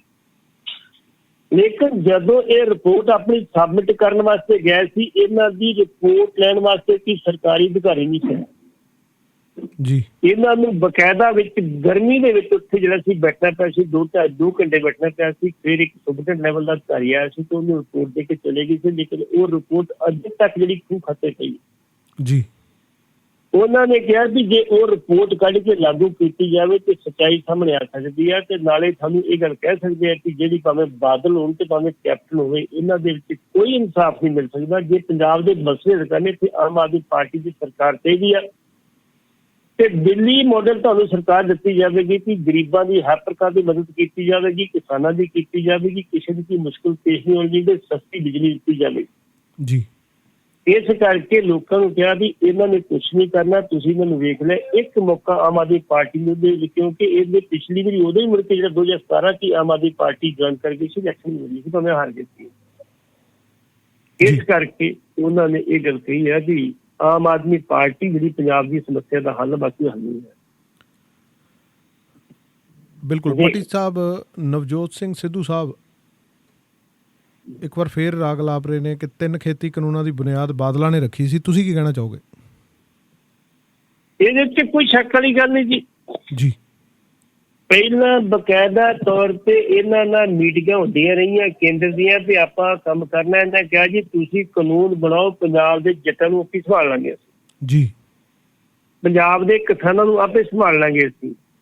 ਅੱਜ ਰਮਾਣਾ ਬੰਟੀ ਵਰਗੇ ਕਹਿੰਦੇ ਆ ਜੀ ਸਾਨੂੰ ਇੱਕ ਲਿਖਤ ਵਿਖਾ ਦਿਓ ਜਿੱਥੇ ਬੀਬੀ ਹਰਸਿਮਰਤ ਕੌਰ ਬਾਦਲ ਨੇ ਜਿਹੜਾ ਸਾਈਨ ਕੀਤੇ, ਤੇ ਭਾਈ ਜਦੋਂ ਵੀਡੀਓ ਸੁਣ ਲਓ ਲਿਖਤ ਤੋਂ ਘੱਟ ਤੋਂ ਵੱਧ ਜੀ, ਜਿਹਦੇ ਵਿੱਚ ਬੀਬੀ ਹਰਸਿਮਰਤ ਕੌਰ ਬਾਦਲ ਵੀ ਤੇ ਵੱਡੇ ਬਾਦਲ ਸਾਹਿਬ ਵੀ ਤੇ ਸੁਖਬੀਰ ਬਾਦਲ ਵੀ ਕਹਿੰਦੇ ਕਿ ਇਹ ਕਾਨੂੰਨ ਤੇ ਬਣੇ ਪਹਿਲੀ ਵਾਰੀ ਹੈ ਹੀ ਕਿਸਾਨ ਦੇ ਹੱਕ 'ਚ, ਤੇ ਕਿਸਾਨਾਂ ਦੇ ਜਿਹੜਾ ਪੂਰੀ ਜਿਹੜੀ ਕਾਇਆਕਲਪ ਕਰ ਦੇਣਗੇ। ਕਿਹੜੀ ਗੱਲ ਨਹੀਂ ਕਹੀ ਤੁਸੀਂ ਜੀ। ਜਦੋਂ ਮੀਟਿੰਗ ਐਗਜ਼ੈਕਟ ਜਿਹਨਾਂ ਦੀ ਕੈਬਨਿਟ ਦੀ ਹੁੰਦੀ ਆ, ਉਹਦੇ ਵਿੱਚ ਸਾਈਨ ਨਹੀਂ ਕਰਾਏ ਜਾਂਦੇ। ਮੀਟਿੰਗ ਹੁੰਦੀ ਉਹਨਾਂ ਦੀ, ਜੇ ਤੁਸੀਂ ਕਿਤੇ ਡੀਸੈਂਟ ਨੋਟ ਲੈ ਫਿਰ ਲਿਖ ਕੇ ਦੇ ਦਿਓ ਆਪਣਾ ਜੀ। ਕੀ ਡੀਐਸ ਨੂੰ ਲਿਖ ਕੇ ਦਿੱਤਾ ਬੀਬੀ ਨੇ? ਨਹੀਂ ਲਿਖ ਕੇ ਦਿੱਤਾ। 17 ਸਤੰਬਰ ਨੂੰ ਜਦੋਂ ਇਹ ਕਾਨੂੰਨ ਬਣ ਗਏ ਸੀਗੇ, ਆਰਡੀਨੈਂਸ ਨੂੰ ਬਣਦੇ ਸੀ, ਉਸ ਦਿਨ ਬੀਬੀ ਨੇ ਇੰਨਾ ਰੌਲਾ ਪਿਆ, ਮੁੜ ਕੇ ਇਹਨਾਂ ਨੂੰ ਅਸਤੀਫਾ ਦੇਣਾ ਪਿਆ ਜੀ। ਇਸ ਕਰਕੇ ਉਹ ਕਹਿੰਦੇ ਵੀ ਬੁਨਿਆਦ ਇਹਨਾਂ ਨੇ ਰੱਖੀ ਸੀ, ਬਾਦਲਾਂ ਬੁਨਿਆਦ ਰੱਖੀ ਸੀ ਕਾਨੂੰਨਾਂ ਦੀ। ਜੇ ਕਾਨੂੰਨਾਂ ਦਾ ਸ਼ੁਰੂ ਤੋਂ ਵਿਰੋਧ ਕਰਕੇ ਪਾਸੇ ਹੋ ਜਾਂਦੇ ਤੇ ਸ਼ਾਇਦ ਕਾਨੂੰਨ ਨਾ ਬਣਦੇ ਜੀ। ਇਹਨਾਂ ਦੀ ਰਾਏ ਨਾਲ ਬਣੇ ਆ, ਕਿਉਂਕਿ ਬਾਦਲ, ਜੇ ਵੱਡੇ ਬਾਦਲ ਸਰਦਾਰ ਪ੍ਰਕਾਸ਼ ਸਿੰਘ ਬਾਦਲ ਨੂੰ ਭਾਜਪਾ ਅੱਜ ਵੀ ਕਿਸਾਨਾਂ ਦਾ ਮਸੀਹਾ ਸਮਝਦੀ ਸੀ ਪੰਜਾਬ ਦੇ ਵਿੱਚ, ਕਿ ਜੋ ਬਾਦਲ ਸਾਹਿਬ ਕਹਿੰਦੇ ਕਿਸਾਨਾਂ ਦੇ ਐਕਸ਼ਨ ਲੱਗ ਜਾਂਦੇ ਜੀ। ਲੇਕਿਨ ਉਹਨਾਂ ਨੂੰ ਇਹ ਨਹੀਂ ਪਤਾ ਸੀ ਕਿ ਕਿਸਾਨ ਅੱਜ ਜਿਹੜਾ ਜਾਗਰੂਕ ਹੋ ਚੁੱਕਾ, ਉਹਨੂੰ ਪਤਾ ਮੇਰੇ ਹੱਕ ਕੀ ਹੈ, ਮੈਂ ਕਿਵੇਂ ਵਿਚਰਨਾ, ਕਾਨੂੰਨ ਕੀ। ਹੁਣ 17 ਸਤੰਬਰ ਨੂੰ ਅਸਤੀਫਾ ਦੇ ਕੇ ਆ ਗਏ ਨੇ ਜੀ, ਕਾਨੂੰਨ ਬਣੇ ਮਾਰੇ, ਅਸੀਂ ਤੂੰ ਸਾਈਨ ਨਹੀਂ ਕੀਤੇ। ਬਿਲਕੁਲ ਕਾਨੂੰਨ ਰੱਦ ਹੋਣੇ ਚਾਹੀਦੇ। ਅਸੀਂ ਕਿਸਾਨਾਂ ਦੇ ਖੜੇ ਕਿਉਂ ਖੜੇ ਆ? ਕਿਉਂਕਿ ਲੋਕਾਂ ਨੇ ਵਿਰੋਧ ਵੱਡੀ ਪੱਧਰ ਤੇ ਸ਼ੁਰੂ ਕਰਤਾ ਜੀ। ਜੇ ਕਿਤੇ ਇਹ ਕਿਸਾਨਾਂ ਦੇ ਹੱਕ 'ਚ ਨਾ ਖੜਦੇ ਤੇ ਇੱਕ ਤੇ ਇਹਨਾਂ ਦੀ ਵੋਟ ਬੈਂਕ ਜਾਣਾ ਸੀ, ਦੂਸਰਾ ਲੋਕਾਂ ਨੇ ਘਰਾਂ ਚੋਂ ਨਿਕਲ ਜਾਣਾ। ਬਿਲਕੁਲ। ਇਹ ਮੁੜ ਕੇ ਦਿੱਲੀ ਰਹਿੰਦੇ, ਪੰਜਾਬ ਨਾ ਆਉਂਦੇ। 17 ਸਤੰਬਰ ਹੁਣ ਜਿਹੜੀ ਡੇਟ ਰੱਖੀ ਹੈ ਦਿੱਲੀ ਦੇ ਵਿੱਚ, ਜਿਹੜੀ ਉਹ ਇਹਨਾਂ ਨੇ ਉੱਥੇ ਕਰਨਾ, ਸੰਸਦ ਭਵਨ ਦੇ ਬਾਹਰ ਕਰਨਾ, ਰੋਸ ਮੁਜ਼ਾਹਰਾ ਕਰਨਾ, ਕਿਉਂ ਰੱਖੀ ਗਈ ਹੈ? ਕਹਿੰਦੇ ਕਾਲਾ ਦਿਵਸ ਮਨਾਵਾਂਗੇ। ਬਿਲਕੁਲ ਸਹੀ ਗੱਲ, ਤੁਹਾਡੀ ਮੰਤਰੀਸ਼ਿਪ ਵੀ ਤੁਸੀਂ ਕਾਲਾ ਦਿਵਸ ਮਨਾਓਗੇ ਜੀ। ਸਿੱਧੂ ਸਾਹਿਬ ਇਹੀ ਗੱਲ ਕਹਿੰਦੇ ਆ ਕਿ ਬੁਨਿਆਦ ਇਹਨਾਂ ਰੱਖੀ ਸੀ, ਇਹ ਆਪਣੀ ਜ਼ਿੰਮੇਵਾਰੀ ਤੋਂ ਭੱਜ ਨਹੀਂ ਸਕਦੇ। ਹੁਣ ਜੋ ਮਰਜ਼ੀ ਕਹੀ ਜਾਣ, ਜੇ ਸਰਕਾਰ ਪਿਛਲੇ 1 ਸਾਲ ਤੋਂ ਰੋੜ ਰਹੇ ਨੇ ਤੇ ਸਿਰਫ ਇਹਨਾਂ ਦੀ ਬਦੌਲਤ ਰੁਕ ਰਹੇ। ਜੇ ਉਦੋਂ ਇਹ ਵਿਰੋਧ ਕਰਦੇ ਤੇ ਕਾਨੂੰਨ ਨਹੀਂ ਸੀ ਬਣਨੇ। ਸਿੱਧੂ ਸਾਹਿਬ ਗੱਲ ਕਹਿ ਰਹੇ ਜੀ। ਜੀ। ਅਗਲੀ ਖਬਰ ਬਟਾਲਾ ਤੋਂ ਹੈ ਜੀ। ਸਿੱਖ ਵਿਰੋਧੀ ਤਾਕਤਾਂ ਦੇ ਇਸ਼ਾਰੇ ਤੇ ਚੱਲਣ ਵਾਲੇ ਸਿਮਰਨ ਸਿੰਘ ਮੰਡ ਨੂੰ ਬਟਾਲਾ ਵਿਖੇ ਕਹਿੰਦੇ ਸਰੋਪਾ ਦਿੱਤਾ ਗਿਆ ਜੀ। ਸਿਮਰਨ ਸਿੰਘ ਮੰਡ ਕੌਣ ਆ ਜੀ? ਜੀ। ਸਿਮਰਨ ਸਿੰਘ ਕਹਿੰਦਾ ਜੀ ਮੈਂ ਕਾਂਗਰਸੀ ਹਾਂ ਤੇ ਮੈਂ ਕਾਂਗਰਸ ਦਾ ਬੜਾ ਤਕੜਾ ਵੈਲਵਿਸ਼ਰ ਜੀ। ਤੁਹਾਨੂੰ ਪਤਾ ਹੈਗਾ ਲੁਧਿਆਣੇ ਦੇ ਵਿੱਚ ਜਦੋਂ ਰਾਜੀਵ ਗਾਂਧੀ ਦੇ ਬੁੱਤ ਤੇ ਕਿਸੇ ਨੇ ਕਾਲਖ ਮਲ ਦਿੱਤੀ ਸੀ ਤੇ ਇਹਨੇ ਜਾ ਕੇ ਆਪਣੀ ਪੱਗ ਲਾ ਕੇ ਤੇ ਪੱਗ ਨਾਲ ਸਾਫ਼ ਕੀਤੀ ਜੀ। ਲੋਕਾਂ ਨੇ ਬੜਾ ਵਿਰੋਧ ਕੀਤਾ ਸੀ, ਭਾਈ ਅਸੀਂ ਤੈਨੂੰ ਇਹ ਨਹੀਂ ਕਹਿੰਦੇ ਤੂੰ ਸਾਫ਼ ਨਾ ਕਰ, ਤੂੰ ਜਾ ਕੇ ਕਰ, ਲੇਕਿਨ ਪੱਗ ਦੀ ਜਿਹੜੀ ਆ ਉਹ ਬੇਇੱਜ਼ਤੀ ਨਾ ਕਰ। ਤੂੰ ਪੱਗ ਲਾ ਕੇ ਉਹਦੀ ਜਿਹੜੀ ਉਹਦੀ ਪੱਗ ਦੀ ਪਰੰਪਰਾ ਉਹਨੂੰ ਭੰਗ ਨਾ ਕਰ। ਹੋਰ ਕੱਪੜਾ ਲੈ ਲਾ, ਵਧੀਆ ਕੱਪੜਾ ਲੈ ਲਾ, ਚਿੱਟਾ ਲੈ ਲੈ, ਮਰਜ਼ੀ ਲੈ ਲਾ। ਲੇਕਿਨ ਇਹਨੇ ਬਕਾਇਦਾ ਤੌਰ ਤੇ ਆਪਣੀ ਨੰਗੇ ਸਿਰ ਦੀ ਪੱਗ ਲਾ ਕੇ ਜਿਹੜੀ ਕਾਲਖ ਸਾਫ਼ ਕਰਦਿਆਂ ਦੀ ਬਕਾਇਦਾ ਤੌਰ ਤੇ ਵੀਡੀਓ ਅਪਲੋਡ ਕੀਤੀ ਸੀ ਤੇ ਬੜੇ ਕਮੈਂਟ ਕੀਤੇ ਸੀ ਲੋਕਾਂ ਨੇ ਜੀ। ਉਦੋਂ ਬਾਅਦ ਫਿਰ ਇੱਕ ਦੂਜੀ ਹਰਕਤ ਵੀ ਕੀਤੀ ਸੀ ਇਸੇ ਤਰ੍ਹਾਂ ਨੇ। ਲੇਕਿਨ ਹੁਣ ਬਟਾਲੇ ਗਿਆ ਬਾਬੇ ਦੇ ਵਿਆਹ ਦੇ ਉੱਤੇ, ਉੱਥੇ ਫੰਕਸ਼ਨ ਦੇ ਵਿੱਚ ਗਿਆ ਤੇ ਉੱਥੇ ਇਹਨੂੰ ਸਰੋਪਾ ਦਿੱਤਾ ਗਿਆ। ਦਾੜਾ ਵੇਖੋ, ਬੜਾ ਲੰਮਾ ਚਲਾ ਦਾੜਾ, ਉੱਤੇ ਪੀਲੀ ਪੱਗ ਬੱਧੀ ਹੈ, ਪੀਲੀ ਜਿਹੜੀ ਆ ਥੱਲੇ ਜਿਹੜੀ ਜੁੱਤੀ ਬੱਧੀ ਹੈ ਜੀ, ਤੇ ਇਹਨੂੰ ਸਰੋਪਾ ਮਿਲ ਰਿਹਾ ਵਾ। ਲੋਕ ਕਹਿੰਦੇ ਜੇ ਇਹਨੇ ਦਸਤਾਰ ਲੈ ਕੇ ਉਦੋਂ ਕਾਲਖ ਸਾਫ਼ ਕੀਤੀ ਸੀ ਤੇ ਸਰੋਪੇ ਦਾ ਕੀ ਹਾਲ ਕਰੂਗਾ, ਸਮੇਂ ਵੀ ਦੱਸ ਦਿੱਤਾ ਜਾਵੇ। ਕੀ ਇਹੋ ਜਿਹਾ ਬੰਦਾ ਸਰੋਪੇ ਦਾ ਹੱਕਦਾਰ ਹੈਗਾ? ਬਿਲਕੁਲ ਜੀ। ਜੇ ਨਹੀਂ ਹੈਗਾ ਤਾਂ ਇਹਨੂੰ ਸਰੋਪਾ ਕਿਉਂ ਦਿੱਤਾ ਗਿਆ? ਉਹਦੇ ਵਾਸਤੇ ਉਹ ਸ਼੍ਰੋਮਣੀ ਕਮੇਟੀ ਜਾਂ ਗੁਰਦੁਆਰੇ ਦੇ ਪ੍ਰਬੰਧਕ ਜਾਂ ਮੈਨੇਜਰ ਜਵਾਬ ਦੇਵੇ ਵੀ ਸਾਨੂੰ ਜਾਂ ਤੇ ਪਤਾ ਨਹੀਂ ਸੀ ਕਿ ਇਹ ਬੰਦਾ ਹੋਵੇਗਾ, ਰੂਟੀਨ 'ਚ ਹੋ ਗਿਆ, ਜਾਂ ਪਤਾ ਸੀ ਤੇ ਸਾਨੂੰ ਕਿਹਦੇ ਦਬਾਅ ਨੇ ਸਰੋਪਾ ਦਿੱਤਾ ਸੀ ਕਿ ਕਈ ਮੈਂਬਰ ਹੁੰਦੇ ਜੀ ਮੇਰਾ ਬੰਦਾ ਮੇਰਾ ਦੇ ਦਿਓ ਸਰੋਪਾ, ਕੋਈ ਗੱਲ ਨਹੀਂ ਤੁਸੀਂ ਜੀ। ਸਰੋਪੇ ਦੀ ਅਹਿਮੀਅਤ ਹੀ ਵਿਗਾੜ ਕੇ ਰੱਖਤੀ ਇਹਨਾਂ, ਸਰੋਪੇ ਨੂੰ ਦਲੀਲ ਕਰਕੇ ਰੱਖਤਾ ਇਹਨਾਂ ਨੇ। ਸਰੋਪਾ ਹੈ ਉਹਦੇ ਵਾਸਤੇ ਵੀ ਜਿਹਨੇ ਬੜੀ ਵੱਡੀ ਕੀ ਮਾਰ ਮਾਰੀ ਹੁੰਦੀ, ਆਪਣੀ ਜਿਹੜੀ ਕਰਤੱਵ ਤੋਂ ਅਲੱਗ ਹਟ ਕੇ ਜੀ, ਆਪਣੇ ਫਰਜ਼ਾਂ ਤੋਂ ਹਟ ਕੇ ਕੋਈ ਵੱਡੀ ਮਾਰ ਮਾਰੀ ਉਹਨੂੰ ਸਰੋਪਾ ਦਿੱਤਾ ਜਾਂਦਾ ਜੀ, ਜਿਹੜਾ ਸਿਰ ਤੋਂ ਲੈ ਕੇ ਪੈਰਾਂ ਤੱਕ ਹੁੰਦਾ ਸੀ ਜੀ, ਉਹਨੂੰ ਸਿਰੇ ਪਹੁੰਚਿਆ ਜਾਂਦਾ ਸੀ। ਬੜਾ ਸਤਿਕਾਰ ਸੀ ਸਰੋਪੇ ਦਾ। ਹੁਣ ਤੇ ਇਹਨਾਂ ਨੂੰ ਜਲੀਲ ਕਰਕੇ ਤਾਂ ਸਰੋਪੇ ਦੀ ਤਾਂ ਭਾਵ ਜਿਹੜੀ ਭਾਸ਼ਾ ਵਿਗਾੜ ਕੇ ਰੱਖਦੀ ਨੇ। ਇਸ ਕਰਕੇ ਸੰਗਤਾਂ ਪੁੱਛ ਰਹੀਆਂ ਵੀ ਸ਼੍ਰੋਮਣੀ ਕਮੇਟੀ ਨੂੰ ਜਵਾਬ ਦੇ ਕਿ ਇਹ ਬੰਦੇ ਨੂੰ ਸਰੋਪਾ ਕਿਉਂ ਦਿੱਤਾ ਗਿਆ, ਕਿਹਦੇ ਕਹਿਣ ਤੇ ਦਿੱਤਾ ਗਿਆ ਤੇ ਇਹ ਸਰੋਪੇ ਦਾ ਹਾਸਲ ਕੀ ਕਰੇਗਾ, ਇਹ ਆਉਣ ਵਾਲੇ ਸਮੇਂ ਦੱਸਾਂਗੇ ਜੀ। ਪੱਟੀ ਸਾਹਿਬ, ਅਗਲੀ ਖਬਰ ਮਾਨਯੋਗ ਸੁਪਰੀਮ ਕੋਰਟ ਤੋਂ ਆ। ਮਾਨਯੋਗ ਸੁਪਰੀਮ ਕੋਰਟ ਨੇ ਵਕੀਲ ਨੂੰ ਝਾੜ ਪਾਈ ਹੈ, ਜੁਰਮਾਨਾ ਵੀ ਕੀਤਾ। ਕੀ ਹੈ ਪੂਰਾ ਮਸਲਾ? ਬੇਸਿਕਲੀ ਵਕੀਲ ਸਾਹਿਬ ਇੱਕ ਨਾ ਜਿਹੜੇ ਕਈ ਵਾਰੀ ਹੁੰਦੇ ਨੇ ਵੀ ਮੈਂ ਬੜਾ ਸਿਆਣਾ ਵਕੀਲ, ਬਾਕੀ ਕੋਈ ਗੱਲ ਨਹੀਂ ਜੀ। ਇਹ ਵਕੀਲ ਸਾਹਿਬ ਚਲੇ ਗਏ ਕੋਰਟ ਦੇ ਵਿੱਚ। ਇਹਨਾਂ ਨੇ ਕੋਰਟ ਦੇ ਵਿੱਚ ਜਾ ਕੇ ਇੱਕ ਐਪਲੀਕੇਸ਼ਨ ਦੇ ਦਿੱਤੀ ਵੀ ਜਿਹੜੇ ਸਾਡੇ ਵਕੀਲ ਕੋਰੋਨਾ ਦੇ ਵਿੱਚ ਜਿਹੜੇ ਮਾਰੇ ਗਏ ਨੇ ਜੀ, ਕੋਰੋਨਾ ਨਾਲ ਮਾਰੇ ਗਏ, ਉਹਨਾਂ ਨੂੰ 50 ਲੱਖ ਰੁਪਇਆ ਜਿਹੜਾ ਮੁਆਵਜ਼ਾ ਦਿੱਤਾ ਜਾਏ ਜੀ। ਉਹਦੇ ਉੱਤੇ ਉਹਨਾਂ ਨੇ ਕਿਹਾ, ਸੁਪਰੀਮ ਕੋਰਟ ਨੇ ਕਿਹਾ ਵੀ ਤੁਸੀਂ ਵਿਸ਼ੇਸ਼ ਵਿਅਕਤੀ ਨਹੀਂ ਜੀ, ਤੁਸੀਂ ਨਹੀਂ ਸਧਾਰਨ ਵਿਅਕਤੀ ਔਰ ਸਮਾਜ ਚਾਹੁੰਦੇ ਆ ਮੁਆਵਜ਼ਾ ਤੁਹਾਨੂੰ ਉਹੀ ਮਿਲੇਗਾ ਜੋ ਕੇਂਦਰ ਸਰਕਾਰ ਦੇਵੇਗੀ ਜੀ। ਤੁਹਾਨੂੰ ਪਤਾ ਹੋਏਗਾ ਪਿੱਛੇ ਜੇ ਬਕਾਇਦਾ ਤੌਰ ਤੇ ਇੱਕ ਪਟੀਸ਼ਨ ਪਈ ਸੀ ਕਿ ਜਿਹੜੇ ਕਰੋਨਾ ਨਾਲ ਮਾਰੇ ਗਏ ਨੇ ਲੋਕ ਉਹਨਾਂ ਨੂੰ ਮੁਆਵਜ਼ਾ ਦਿੱਤਾ ਜਾਵੇ ਤੇ ਇਹਨੇ ਕਿਹਾ ਸੀ, ਕੇਂਦਰ ਸੁਪਰੀਮ ਕੋਰਟ ਨੇ ਕਿਹਾ ਸੀ ਜਿਹੜੀ ਕੇਂਦਰ ਸਰਕਾਰ 4 ਲੱਖ ਰੁਪਏ ਮੁਆਵਜ਼ਾ ਦੇ ਜੀ। ਸਰਕਾਰੀ ਵਕੀਲ ਨੇ ਕਹਿੰਦਾ ਸਾਡੇ ਕੋਲ ਫੰਡ ਨਹੀਂ ਹੈਗੇ, ਅਸੀਂ ਜਿਹੜੇ ਇਹ ਮੁਆਵਜ਼ਾ ਦੇਣ ਦੀ ਜਿਹੜੀ ਸਮਰੱਥਾ ਨਹੀਂ ਰੱਖਦੇ। ਉਹਨੇ ਕਿ ਜਿੰਨਾ ਵੀ ਦਿਓ ਤੁਸੀਂ, ਲੱਖ ਦਿਓ, 25,000 ਦਿਓ, 50,000 ਦਿਓ, ਕਿਉਂ ਦਿਓ ਉਹਨਾਂ ਨੂੰ ਜੀ। ਲੇਕਿਨ ਉਹਦਾ ਫੈਸਲਾ ਜੇ ਆਇਆ ਨਹੀਂ ਕਿ ਕਿੰਨਾ ਦੇਣਾ ਕਿੰਨਾ ਦੇਣਾ। ਲੇਕਿਨ ਇਹਨਾਂ ਨੇ ਇੱਕ ਪਟੀਸ਼ਨ ਪਾਸ ਜਿਹੜਾ ਸੀ ਉਹ ਕਹਿਤਾ ਜੀ 50 ਲੱਖ ਰੁਪਏ ਹੋ ਜਾਏਗਾ। ਉਹਦੇ ਤੇ ਜਿਹੜੀ ਉਹ ਬੈਂਚ ਨੇ ਇੰਨੀ ਗੱਲ ਕਹੀ ਹੈ ਵੀ ਕੇਂਦਰ ਕੋਲ ਜੱਜ ਨੇ ਉਹਨਾਂ ਕਿਹਾ ਭਾਈ ਤੁਸੀਂ ਇੰਨੀ ਗੱਲ ਕਿਹਨੇ ਕਹਿ ਸਕਦੇ, ਤੁਸੀਂ ਵਿਸ਼ੇਸ਼ ਵਿਅਕਤੀ ਕੋਈ ਨਹੀਂ ਹੈ ਜੀ ਤੇ ਨਾ ਹਿੰਦੁਸਤਾਨ ਵਿੱਚ ਵਿਸ਼ੇਸ਼ ਹੈਗਾ। ਜਿਹੜੇ ਵਿਅਕਤੀ ਨੇ ਉਹਨਾਂ ਦੇ ਅਧਿਕਾਰ ਜਿਹੜੇ ਬਰਾਬਰ ਦੇ ਨੇ, ਉਹਨਾਂ ਦੇ ਫਰਜ਼ ਬਰਾਬਰ ਦੇ ਨੇ। ਇਸ ਕਰਕੇ ਤੁਸੀਂ ਜਿਹੜੀ ਪਟੀਸ਼ਨ ਪਾਈ ਹੈ ਉਹ ਅਦਾਲਤ ਦਾ ਸਮਾਂ ਖਰਾਬ ਕੀਤਾ ਵਾ। ਇਸ ਕਰਕੇ ਤੁਹਾਡੀ ਪਟੀਸ਼ਨ ਵੀ ਰੱਦ ਕੀਤੀ ਜਾਂਦੀ ਹੈ, ਤੁਹਾਨੂੰ 10,000 ਰੁਪਇਆ ਜੁਰਮਾਨਾ ਵੀ ਕੀਤਾ ਜਾਂਦਾ, ਜਾ ਕੇ ਜਮ੍ਹਾਂ ਕਰਾਓ ਤੁਸੀਂ ਜੀ ਜੀ। ਅਗਲੀ ਖਬਰ ਹੈ ਜੀ ਹਰਦੀਪ ਸਿੰਘ ਡਿਬਡਬਾ ਹੁਣਾਂ ਨਾਲ ਜੁੜੀ ਹੋਈ ਕਿ ਹਰਦੀਪ ਸਿੰਘ ਡਿਬਡਬਾ ਨੂੰ ਸਨਮਾਨਿਤ ਕਰਨ ਤੇ ਕੀਤਾ ਪਰਿਵਾਰ ਨੇ ਇਤਰਾਜ਼, ਤੇ ਇਤਰਾਜ਼ ਦੇ ਬਾਰੇ ਕੀ ਕਹਿਣਾ ਚਾਹੋਗੇ? ਜਿਹੜੇ ਹਰਦੀਪ ਸਿੰਘ ਡਿਬਡਬਾ ਜੀ ਉਹ ਰਾਜਸਥਾਨ ਚ ਰਹਿੰਦੇ ਨੇ ਜੀ। ਉਹਨਾਂ ਨੇ 2-3 ਕਿਤਾਬਾਂ ਵੀ ਲਿਖੀਆਂ, ਲੇਕਿਨ ਉਹਨਾਂ ਕਿਤਾਬਾਂ ਦੇ ਵਿੱਚ ਜਿਸ ਤਰੀਕੇ ਇਹਨਾਂ ਨੇ ਪਰਚੇ ਦਿੰਦੇ ਆ ਉਹ ਵੱਖਰੀ ਕਿਸਮ ਦੇ। ਜੀ। ਇਹਨਾਂ ਦਾ ਜਿਹੜਾ ਬੇਟਾ ਵਸੀ ਹੈ ਉਹ ਇੱਥੋਂ ਉੱਤਰਾਖੰਡ ਚ ਰਹਿੰਦੇ। ਇਹਨਾਂ ਦਾ ਪੁੱਤਰਾ ਨਵਰੀਤ 26 ਜਨਵਰੀ ਨੂੰ ਜਦੋਂ ਇਹ ਗਿਆ ਮੋਰਚੇ ਦੇ ਵਿੱਚ ਉੱਥੇ, ਤੇ ਮੋਰਚੇ ਦੇ ਵਿੱਚ ਜਿਹੜੇ ਸੀ ਉੱਥੋਂ ਦੀ ਪੁਲਿਸ ਨੇ ਗਵਾਹ ਕਰਕੇ ਜਦੋਂ ਮਿਲੇ ਸੀ ਮੁੰਡੇ ਤੋੜ ਦਿੱਤੇ ਲਾਲ ਕਿਲ੍ਹੇ ਨੂੰ, ਤੇ ਰਸਤੇ 'ਚ ਪੁਲਿਸ ਨੇ ਰੋਕਿਆ। ਇਹਦੀ ਜਿਹੜੀ ਵਾਈਫ ਉਹ ਆਸਟ੍ਰੇਲੀਆ ਦੇ ਵਿੱਚ ਬੈਠੀ ਹੈ, ਇਹਦੀ ਸ਼ਾਦੀ ਤੋਂ ਥੋੜਾ ਸਮਾਂ ਹੋਇਆ ਸੀਗਾ। ਇਹ ਵੈਸੇ ਇੱਥੇ ਆਇਆ ਸੀ, ਮਿਲਣ ਵਾਸਤੇ ਆਇਆ ਸੀ, ਵਾਪਸ ਆ ਜਾਣਾ ਸੀ। ਲੇਕਿਨ ਇਹਨਾਂ ਦੇ ਮਾਪੇ ਨੂੰ ਪਤਾ ਸੀ ਇਹ ਮੁੰਡਾ ਬਹੁਤ ਦਲੇਰ ਆ। ਉਹਨੇ ਘਰੋਂ ਟਰੈਕਟਰ ਮੰਗਿਆ, ਮੈਂ ਟਰੈਕਟਰ ਖੜਨਾ, ਘਰ ਦਾ ਟਰੈਕਟਰ ਨਹੀਂ ਦਿੱਤਾ, ਇਹ ਉਦਾਂ ਹੀ ਆ ਗਿਆ। ਜੀ। ਜਦੋਂ ਉਦਾਂ ਆ ਗਿਆ ਮੈਂ ਕਿਹਾ ਬਾਬਾ ਜੀ ਨੇ ਕੋਈ ਉਹਨਾਂ ਦਾ ਟਰੈਕਟਰ ਸੀਗਾ। ਜਦੋਂ ਉਹ ਟਰੈਕਟਰ ਲੈ ਕੇ ਗਿਆ ਪੁਲਿਸ ਨੇ ਲਾਠੀਚਾਰਜ ਕੀਤਾ ਤੇ ਇਹਨੇ ਫਿਰ ਟਰੈਕਟਰ ਸਟਾਰਟ ਕਰਕੇ ਟਰੈਕਟਰ ਦੀ ਸਪੀਡ ਵਧਾ ਕੇ ਉਹ ਚਲਾਤਾ ਉਹਦੇ ਬੈਰੀਕੇਟਾਂ ਨੂੰ। ਜੀ। ਬੈਰੀਕੇਟਾਂ ਤੋਂ ਟਰੈਕਟਰ ਉਲਟ ਜਾਣ ਕਰਕੇ ਜਿਹੜੇ ਸੀ ਇਹਨੂੰ ਕੋਈ ਸਰੀਆ ਦਾ ਜਿਹੜਾ ਮੱਥੇ ਤੋਂ ਲੈ ਕੇ ਤੇ ਕੰਥ ਨਹੀਂ ਨਿਕਲਿਆ, ਉਹਦੇ ਕਰਕੇ ਡੈਥ ਹੋ ਗਈ ਸੀ ਇਹਦੀ। ਇਹ ਲੋਕੀ ਕਹਿੰਦੇ ਸੀ ਗੋਲੀ ਵੱਜੀ। ਜੀ।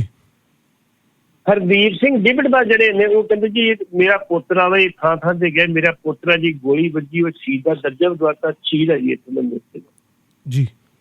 ਲੇਕਿਨ ਉਹਦੇ ਮਾਂ ਪਿਓ ਨੇ ਇੰਨੀ ਗੱਲ ਕਹੀ ਕਿ ਜਿਹੜੇ ਬੰਦੇ ਨੂੰ ਸਨਮਾਨਿਤ ਕਰਦੇ ਇਹਨੇ ਸਾਨੂੰ 1994-95 ਚ ਜੇਲ੍ਹ ਭੇਜਿਆ ਸੀ।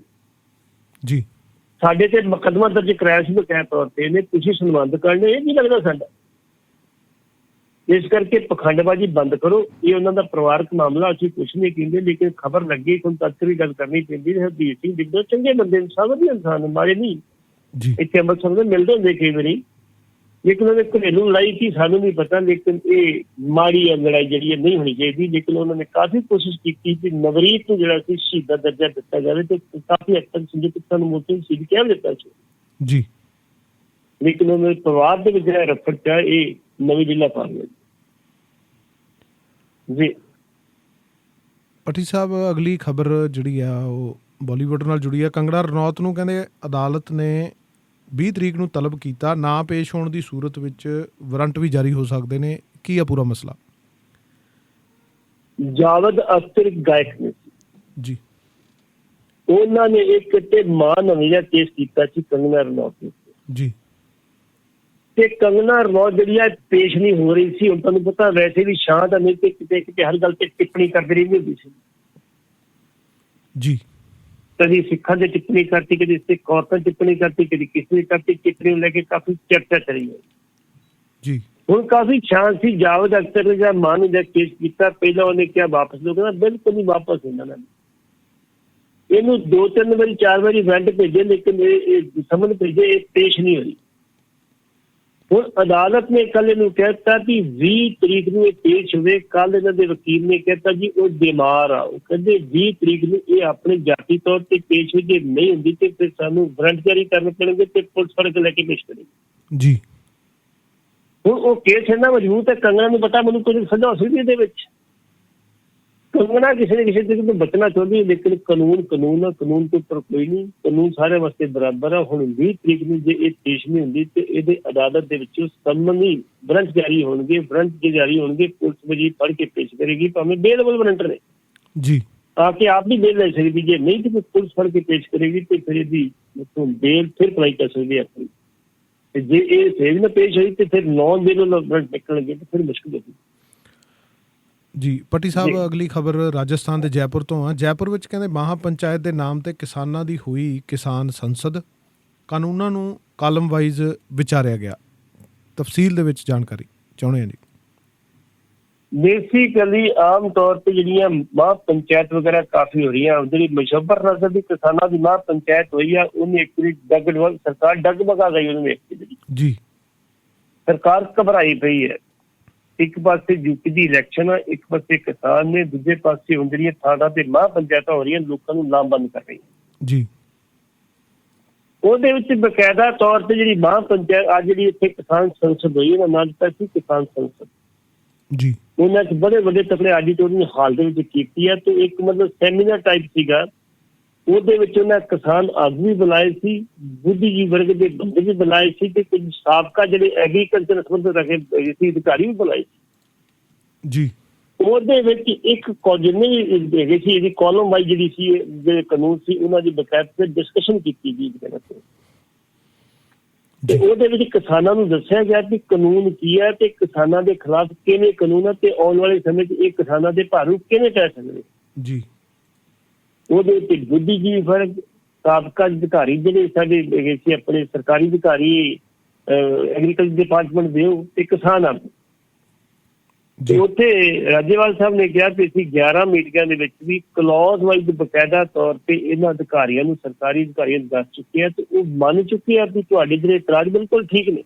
ਜੀ ਸਾਡੇ ਰਾਜਸਥਾਨ 'ਚ ਕਾਫੀ ਜੋਸ਼ ਸੀਗਾ, ਲੋਕਾਂ ਦੇ ਇੱਕ ਮੇਲਾ ਟਾਈਪ ਬਣਿਆ ਸੀ, ਲੋਕ ਦੇਖ ਰਹੇ ਸੀ, ਨਾਅਰੇ ਲਾ ਰਹੇ ਸੀ, ਜਕਾਰੇ ਬੁਲਾ ਰਹੇ ਸੀ। ਬਕਾਇਦਾ ਤੌਰ ਤੇ ਉਹਨਾਂ ਨੇ ਕਿਹਾ ਸੀ ਆਉਣ ਵਾਲੇ ਸਮੇਂ ਦੇ ਵਿੱਚ ਹੀ ਰਾਜਸਥਾਨ 'ਚ ਮੂਵਮੈਂਟ ਜਾਰੀ ਰੱਖਾਂਗੇ। ਹੁਣ ਅਗਲੀ ਜਿਹੜੀ ਇਹ ਪੰਚਾਇਤ ਹੋਣੀ, ਮਹਾਂ ਪੰਚਾਇਤ ਹੋਣੀ, ਸ਼ਾਹਜਹਾਂ ਦੇ ਵਿੱਚ ਹੋਣੀ ਹੈ। ਜੀ ਰਾਜੇਵਾਲ ਸਾਹਿਬ ਨੇ ਕਿਹਾ ਸੀ ਕਿ ਸਾਡੇ ਕੋਲ ਸਾਰੀਆਂ ਪੰਚਾਇਤਾਂ 'ਚ ਸੈੱਟ ਨਾ ਜਾਇਆ ਜਾਵੇ, ਲੇਕਿਨ ਫਿਰ ਵੀ ਇਹ ਜਿਹੜੀ ਪੰਚਾਇਤਾਂ ਹੋ ਰਹੀਆਂ ਇਹ ਲੋਕਾਂ ਨੂੰ ਜਾਗਰੂਕ ਕਰ ਰਹੀਆਂ ਤੇ ਪਹਿਲੀ ਵਾਰੀ ਕਿਸਾਨਾਂ ਨੂੰ ਪਤਾ ਵੀ ਸਾਡੇ ਹੱਕ ਕੀ ਹੈ, ਸਾਡੇ ਅਧਿਕਾਰ ਕੀ, ਸਾਡੇ ਫਰਜ਼ ਕੀ। ਜੀ ਨਹੀਂ ਤੇ ਕਿਸਾਨ ਨੂੰ ਤੇ ਇੱਕ ਵੋਟ ਬੈਂਕ ਬਣਾਇਆ ਸੀ, ਠੀਕ ਆਂਦਾ ਤਾਂ ਕਹਿ ਕੇ ਲੁੱਟੀ ਜਾਂਦੇ ਸਾਰੇ। ਅੱਜ ਵੀ ਕਿਸਾਨ ਇੱਕ ਅਜਿਹਾ ਵਿਅਕਤੀ ਹੈ ਸਮਾਜ ਦੇ ਵਿੱਚ, ਕਿਸਾਨ ਅਜਿਹਾ ਵਿਅਕਤੀ ਹੈ ਜਿਹਦੀ ਫਸਲ ਜਿਹੜੀ ਹੈ ਜਿਹਨੂੰ ਜਿਹੜਾ ਚੂਹਾ ਖਾਣ ਸ਼ੁਰੂ ਕਰਦਾ ਸਭ ਤੋਂ ਪਹਿਲਾਂ। ਜੀ ਖਾਂਦਿਆਂ ਬੰਦੀਆਂ ਦੀ ਫਸਲ ਆਉਂਦੇ ਅੰਦਰ ਰਾਸ਼ਟਰਪਤੀ ਤੱਕ ਸਾਰੀ ਉਹਦੀ ਜਿਹੜੀ ਛੱਡੀ ਛਪਾਉਣ ਵਾਲੀ ਹੁੰਦੇ ਲੇਕਿਨ ਕਿਉਂ ਜਿੰਦਾ ਨਾ। ਜੀ ਇਸ ਕਰਕੇ ਜਿਹੜੀ ਕਿਸਾਨ ਸੰਸਦ ਉੱਥੇ ਹੋਈ ਹੈ ਜੈਪੁਰ ਦੇ ਵਿੱਚ ਉਹ ਕਾਫੀ ਪ੍ਰਭਾਵਸ਼ਾਲੀ ਹੋਈ। ਇਹਦੇ ਬਾਰੇ ਸਾਡੇ ਬਲਦੇਵ ਸਿੰਘ ਸਿਰਸਾ ਨੇ ਉਹਨਾਂ ਨੂੰ ਪੁੱਛਿਆ ਸੀ, ਕਹਿੰਦਾ ਜੀ ਮੈਂ ਆਪ ਗਿਆ ਸੀ, ਮੈਂ ਨਹੀਂ ਬੋਲ ਕੇ ਆਇਆ ਉੱਥੇ ਬਕਾਇਦਾ ਤੌਰ ਤੇ। ਜੀ ਉੱਥੇ ਕਈ ਮਤੇ ਵੀ ਪਾਸ ਕੀਤੇ ਗਏ ਲੇਕਿਨ ਬੜੀ ਜਿਹੜੀ ਕਿਸਾਨਾਂ ਨੇ ਬੜਾ ਸਾਥ ਦਿੱਤਾ ਉੱਥੇ ਜੀ ਇਸ ਕਿਸਾਨ ਪੰਚਾਇਤ ਦਾ। ਬਿਲਕੁਲ। ਅਗਲੀ ਖਬਰ ਹੈ ਜੀ ਬੱਸੀ ਪਠਾਣਾ ਤੋਂ। ਉੱਥੇ ਕਾਂਗਰਸੀ ਆਗੂ ਤੇ ਮੈਂਬਰ ਪਾਰਲੀਮੈਂਟ ਪ੍ਰਨੀਤ ਕੌਰ ਵੱਲੋਂ ਇੱਕ ਸਿਆਸੀ ਰੈਲੀ ਜਿਹੜੀ ਹੈਗੀ ਆ ਉਹ ਕਰਵਾਈ ਜਾ ਰਹੀ ਹੈ ਆਉਣ ਵਾਲੇ ਦਿਨਾਂ ਦੇ ਵਿੱਚ ਤੇ ਰਾਜੇਵਾਲ ਸਾਹਿਬ ਕਹਿੰਦੇ ਆ ਕਿ ਕਿਸਾਨ ਜੰਗੀ ਪੱਧਰ ਤੇ ਇਹਦਾ ਵਿਰੋਧ ਕਰਨਗੇ। ਕੀ ਕਹਿਣਾ ਚਾਹੋਗੇ? ਜਿਹੜੀ ਗੱਲ ਆਮ ਤੌਰ ਤੇ ਕਹੀ ਜਾ ਰਹੀ ਹੈ, ਕੱਲ ਦੇ ਜਿਹੜੀ ਕੈਪਟਨ ਸਾਹਿਬ ਨੇ ਕਿਹਾ ਸੀਗਾ ਕਿ ਜਾ ਕੇ ਮੋਰਚਾ ਲਾਉਣਾ ਤੁਸੀਂ ਹਰਿਆਣੇ 'ਚ ਲਾਓ ਤੇ ਜੇ ਮੋਰਚਾ ਲਾਉਣ ਜਾ ਕੇ ਦੇਖ ਲਓ ਕਿ ਪੰਜਾਬ ਖਾਲੀ ਕਰ ਦਿਓ, ਜਿਹੜੇ 113 ਤੁਸੀਂ ਬਕਾਇਦਾ ਤੌਰ ਤੇ ਧਰਨੇ ਲਾਏ ਸਾਰੇ ਬੰਦ ਕਰੋ ਪੰਜਾਬ ਦੇ ਵਿੱਚ। ਜੀ ਉਹਦੇ ਉੱਤੇ ਕਿਸਾਨਾਂ ਨੇ ਕਾਫੀ ਟਿੱਪਣੀ ਕੀਤੀ ਸੀ ਤੇ ਮੁੜ ਕੇ ਬਾਅਦ ਥੋੜੇ ਜਿਹੇ ਜਿਹੜੇ ਸੀ ਆਪਣੇ ਸੁਰੱਖਿਆ ਮੋਰਚੇ ਵਿੱਚ ਆ ਗਏ ਸੀ ਆਪਣੇ ਸਾਡੇ ਕੈਪਟਨ ਸਾਹਿਬ। ਜੀ ਲੇਕਿਨ ਅਜੇ ਵੀ ਕਹਿੰਦੇ ਦੇਖੋ ਜੀ ਅਸੀਂ ਤੁਹਾਡੇ ਜਿਹੜੇ ਕਾਨੂੰਨ ਪਾਸ ਕੀਤੇ ਸੀ ਉਹਨਾਂ ਦੇ ਇਤਰਾਜ਼ ਲਾ ਕੇ ਬਕਾਇਦਾ ਤੌਰ ਤੇ ਬਰਾਬਰ ਦੇ ਕਾਨੂੰਨ ਪਾਸ ਕਰਕੇ ਅਸੀਂ ਬਕਾਇਦਾ ਤੌਰ ਤੇ ਰਾਜਪਾਲ ਨੂੰ ਦੇ ਕੇ ਆਏ ਹਾਂ, 2 ਵਾਰੀ ਦੇ ਕੇ ਆਏ ਹਾਂ। ਉਹਨੇ ਨਹੀਂ ਨਾ ਪਜੇ ਸੀ ਤੁਹਾਡੇ ਨਾਲ ਖੜੇ ਹੋ। ਪੰਜਾਬ ਦੇ ਵਿੱਚ ਮੂਵਮੈਂਟ ਸਰਵਾਈ ਹੋਈ ਤੇ ਗਾਂ ਗਈ। ਇਸ ਕਰਕੇ ਤੁਸੀਂ ਜਿਹੜੀਆਂ ਰੈਲੀਆਂ ਅਸੀਂ ਕਰ ਰਹੇ ਤੇ ਰੋਕ ਨਾ ਲਾਓ। ਲੇਕਿਨ ਕਿਸਾਨ ਇਹ ਕਹਿੰਦੇ ਆ ਕਿ ਜੇ ਤੁਸੀਂ ਇਲੈਕਸ਼ਨ ਦੀ ਰੈਲੀ ਹੋਣੀ ਸਾਡੀ ਸ਼ੁਰੂ ਕਰ ਦਿੱਤੀ ਹੈ ਤੇ ਸਾਡੇ ਜਿਹੜਾ ਮੋਰਚਾ ਤੇ ਪ੍ਰਭਾਵ ਪੈਂਦਾ। ਜੀ ਅਸੀਂ ਤੁਹਾਨੂੰ ਇਹ ਨਹੀਂ ਕਹਿੰਦੇ ਨਾ ਕਰੋ, ਅਸੀਂ ਕਹਿੰਦੇ ਸਮਾਜਿਕ ਤੁਹਾਡਾ ਕੋਈ ਫੰਕਸ਼ਨ ਤੁਸੀਂ ਕਰ ਲਓ, ਕੋਈ ਧਾਰਮਿਕ ਸਮਾਗਮ ਕਰ ਲਓ, ਤੁਸੀਂ ਰੈਲੀਆਂ ਨਾ ਕਰੋ। ਰੈਲੀਆਂ ਤੁਸੀਂ ਕਰਦੇ ਹੋ ਸਾਡੇ ਜਿਹੜੇ ਸਮਾਗਮਾਂ ਤੇ ਸਾਡੇ ਜਿਹੜੇ ਇਕੱਠ ਤੇ ਪ੍ਰਭਾਵ ਪੈਂਦਾ। ਗੱਲ ਉਹਨੇ ਤਾਂ ਠੀਕ ਆ, ਜਦੋਂ ਇਲੈਕਸ਼ਨ ਅਨਾਉਂਸ ਹੋਊਗੀ ਉਹ ਤਾਂ ਤੁਸੀਂ ਕਰ ਲਓ ਜੋ ਮਰਜ਼ੀ ਕਰ ਲਓ। ਤੁਸੀਂ ਲੋਕਾਂ ਨੂੰ ਪਤਾ ਤੁਸੀਂ ਕੀ ਕਰ ਰਹੇ, ਸੋਸ਼ਲ ਮੀਡੀਆ ਤੇ ਸਟਰੋਂਗ ਇੰਨਾ ਸੋਸ਼ਲ ਮੀਡੀਆ ਦੇ ਬੜਾ ਪ੍ਰਚਾਰ ਹੋ ਸਕਦਾ ਜੀ। ਇਸ ਕਰਕੇ ਉੱਥੇ ਬੀਬੀ ਪ੍ਰਨੀਤ ਕੌਰ ਜਿਹੜੀ ਆ ਉਹਨਾਂ ਨੇ ਮਹਾਰਾਣੀ ਸ਼ਬਦ ਯੂਜ਼ ਕੀਤਾ, ਅਸੀਂ ਨਹੀਂ ਵਰਤਾਂਗੇ। ਬੀਬੀ ਪ੍ਰਨੀਤ ਕੌਰ ਲਈ ਪਾਰਲੀਮੈਂਟ ਮੈਂਬਰ ਅਤੇ ਮੁੱਖ ਮੰਤਰੀ ਦੀ ਪਤਨੀ, ਉਹਨੇ ਕਿਹਾ ਜੀ ਮੈਂ ਬਸਤੀ ਪਠਾਣਾ ਦੇ ਵਿੱਚ ਇੱਕ ਰੈਲੀ ਕਰੂੰਗੀ ਕਾਂਗਰਸ ਜੀ। ਉਹਦੇ ਬਾਰੇ ਰਾਜੇਵਾਲ ਸਾਹਿਬ ਨੇ ਕਿਹਾ ਬੀਬੀ ਜੀ ਅਸੀਂ ਤੁਹਾਨੂੰ ਪਹਿਲਾਂ ਹੱਥ ਜੋੜ ਕੇ ਬੇਨਤੀ ਕਰਦੇ ਤੁਸੀਂ ਰੈਲੀ ਬਿਲਕੁਲ ਨਾ ਕਰਿਓ ਤੇ ਜੇ ਤੁਸੀਂ ਰੈਲੀ ਕੀਤੀ ਤੇ ਫਿਰ ਸਾਡੇ ਬੰਦੇ ਜਿਹੜੇ ਵੱਖ-ਵੱਖ 135 ਟੀਮਾਂ ਬਣਾਈਆਂ ਪੰਜਾਬ ਦੇ ਵਿੱਚ ਉਹ ਤੁਹਾਡਾ ਵਿਰੋਧ ਡਟ ਕੇ ਕਰਨਗੇ ਤੇ ਫਿਰ ਉਹਦੇ ਲਈ ਤਿਆਰ ਰਹੇਗੇ ਜੀ। ਕਿਉਂ ਆਮ ਤੌਰ ਤੇ ਅਕਾਲੀ ਇਹ ਗੱਲ ਕਹਿੰਦੇ ਵੀ ਕਾਂਗਰਸ ਨੂੰ ਕੁਛ ਨਹੀਂ ਕਹਿੰਦੇ, ਜੇ ਰੋਕਦੇ ਆ ਤੇ ਅਕਾਲੀਆਂ ਨੂੰ ਰੋਕਦੇ ਜੀ। ਉਹਨਾਂ ਨੇ ਇਹ ਵੀ ਸਾਬਤ ਕਰਤਾ ਵੀ ਅਸੀਂ ਕਾਂਗਰਸ ਨੂੰ ਬਕਾਇਦਾ ਤੌਰ ਤੇ ਰੋਕ ਰਹੇ ਹਾਂ। ਉਹਨਾਂ ਨੇ ਇੱਕ ਵਾਰਨਿੰਗ ਦਿੱਤੀ ਹਾਲ ਦੀ ਕਰੀ ਰਾਜੇਵਾਲ ਸਾਹਿਬ ਦੇ, ਵੇਖੋ ਜੇ 32% ਰੈਲੀ ਹੁੰਦੀ ਤੇ ਕਿਸਾਨ ਰੋਕਣ ਉਹਦੇ ਕੀ ਹੁੰਦਾ ਕੀ ਹੁੰਦਾ ਤਾਂ ਸਮਾਂ ਦੱਸੂ। ਜਸਬੀਰ ਸਿੰਘ ਪੱਟੀ ਸਾਹਿਬ, ਅੱਜ ਦੀਆਂ ਚਰਚਿਤ ਖਬਰਾਂ ਤੇ ਤੁਹਾਡੇ ਵੱਲੋਂ ਕੀਤੀ ਗਈ ਟਿੱਪਣੀ ਲਈ ਤੁਹਾਡਾ ਰੇਡੀਓ ਪੰਜਾਬ ਦੀ ਸਾਰੀ ਟੀਮ ਦਾ ਬਹੁਤ ਬਹੁਤ ਧੰਨਵਾਦ ਜੀ। ਸ਼ੁਕਰੀਆ ਜੀ, ਸ਼ੁਕਰੀਆ, ਧੰਨਵਾਦ ਜੀ। ਤੇ ਦੋਸਤੋ ਹੁਣ ਵੇਲਾ ਹੈ ਜੀ ਇੱਕ ਬ੍ਰੇਕ ਦਾ ਤੇ ਬ੍ਰੇਕ ਤੋਂ ਬਾਅਦ ਪ੍ਰੋਗਰਾਮ ਨੂੰ ਅੱਗੇ ਵਧਾਉਣਗੇ ਸਾਡੇ ਸੀਨੀਅਰ ਪੱਤਰਕਾਰ ਸਵਰਨ ਦਾਨੇਵਾਲੀਆ ਤੇ ਬਖਤੌਰ ਢਿੱਲੋਂ ਸਾਹਿਬ।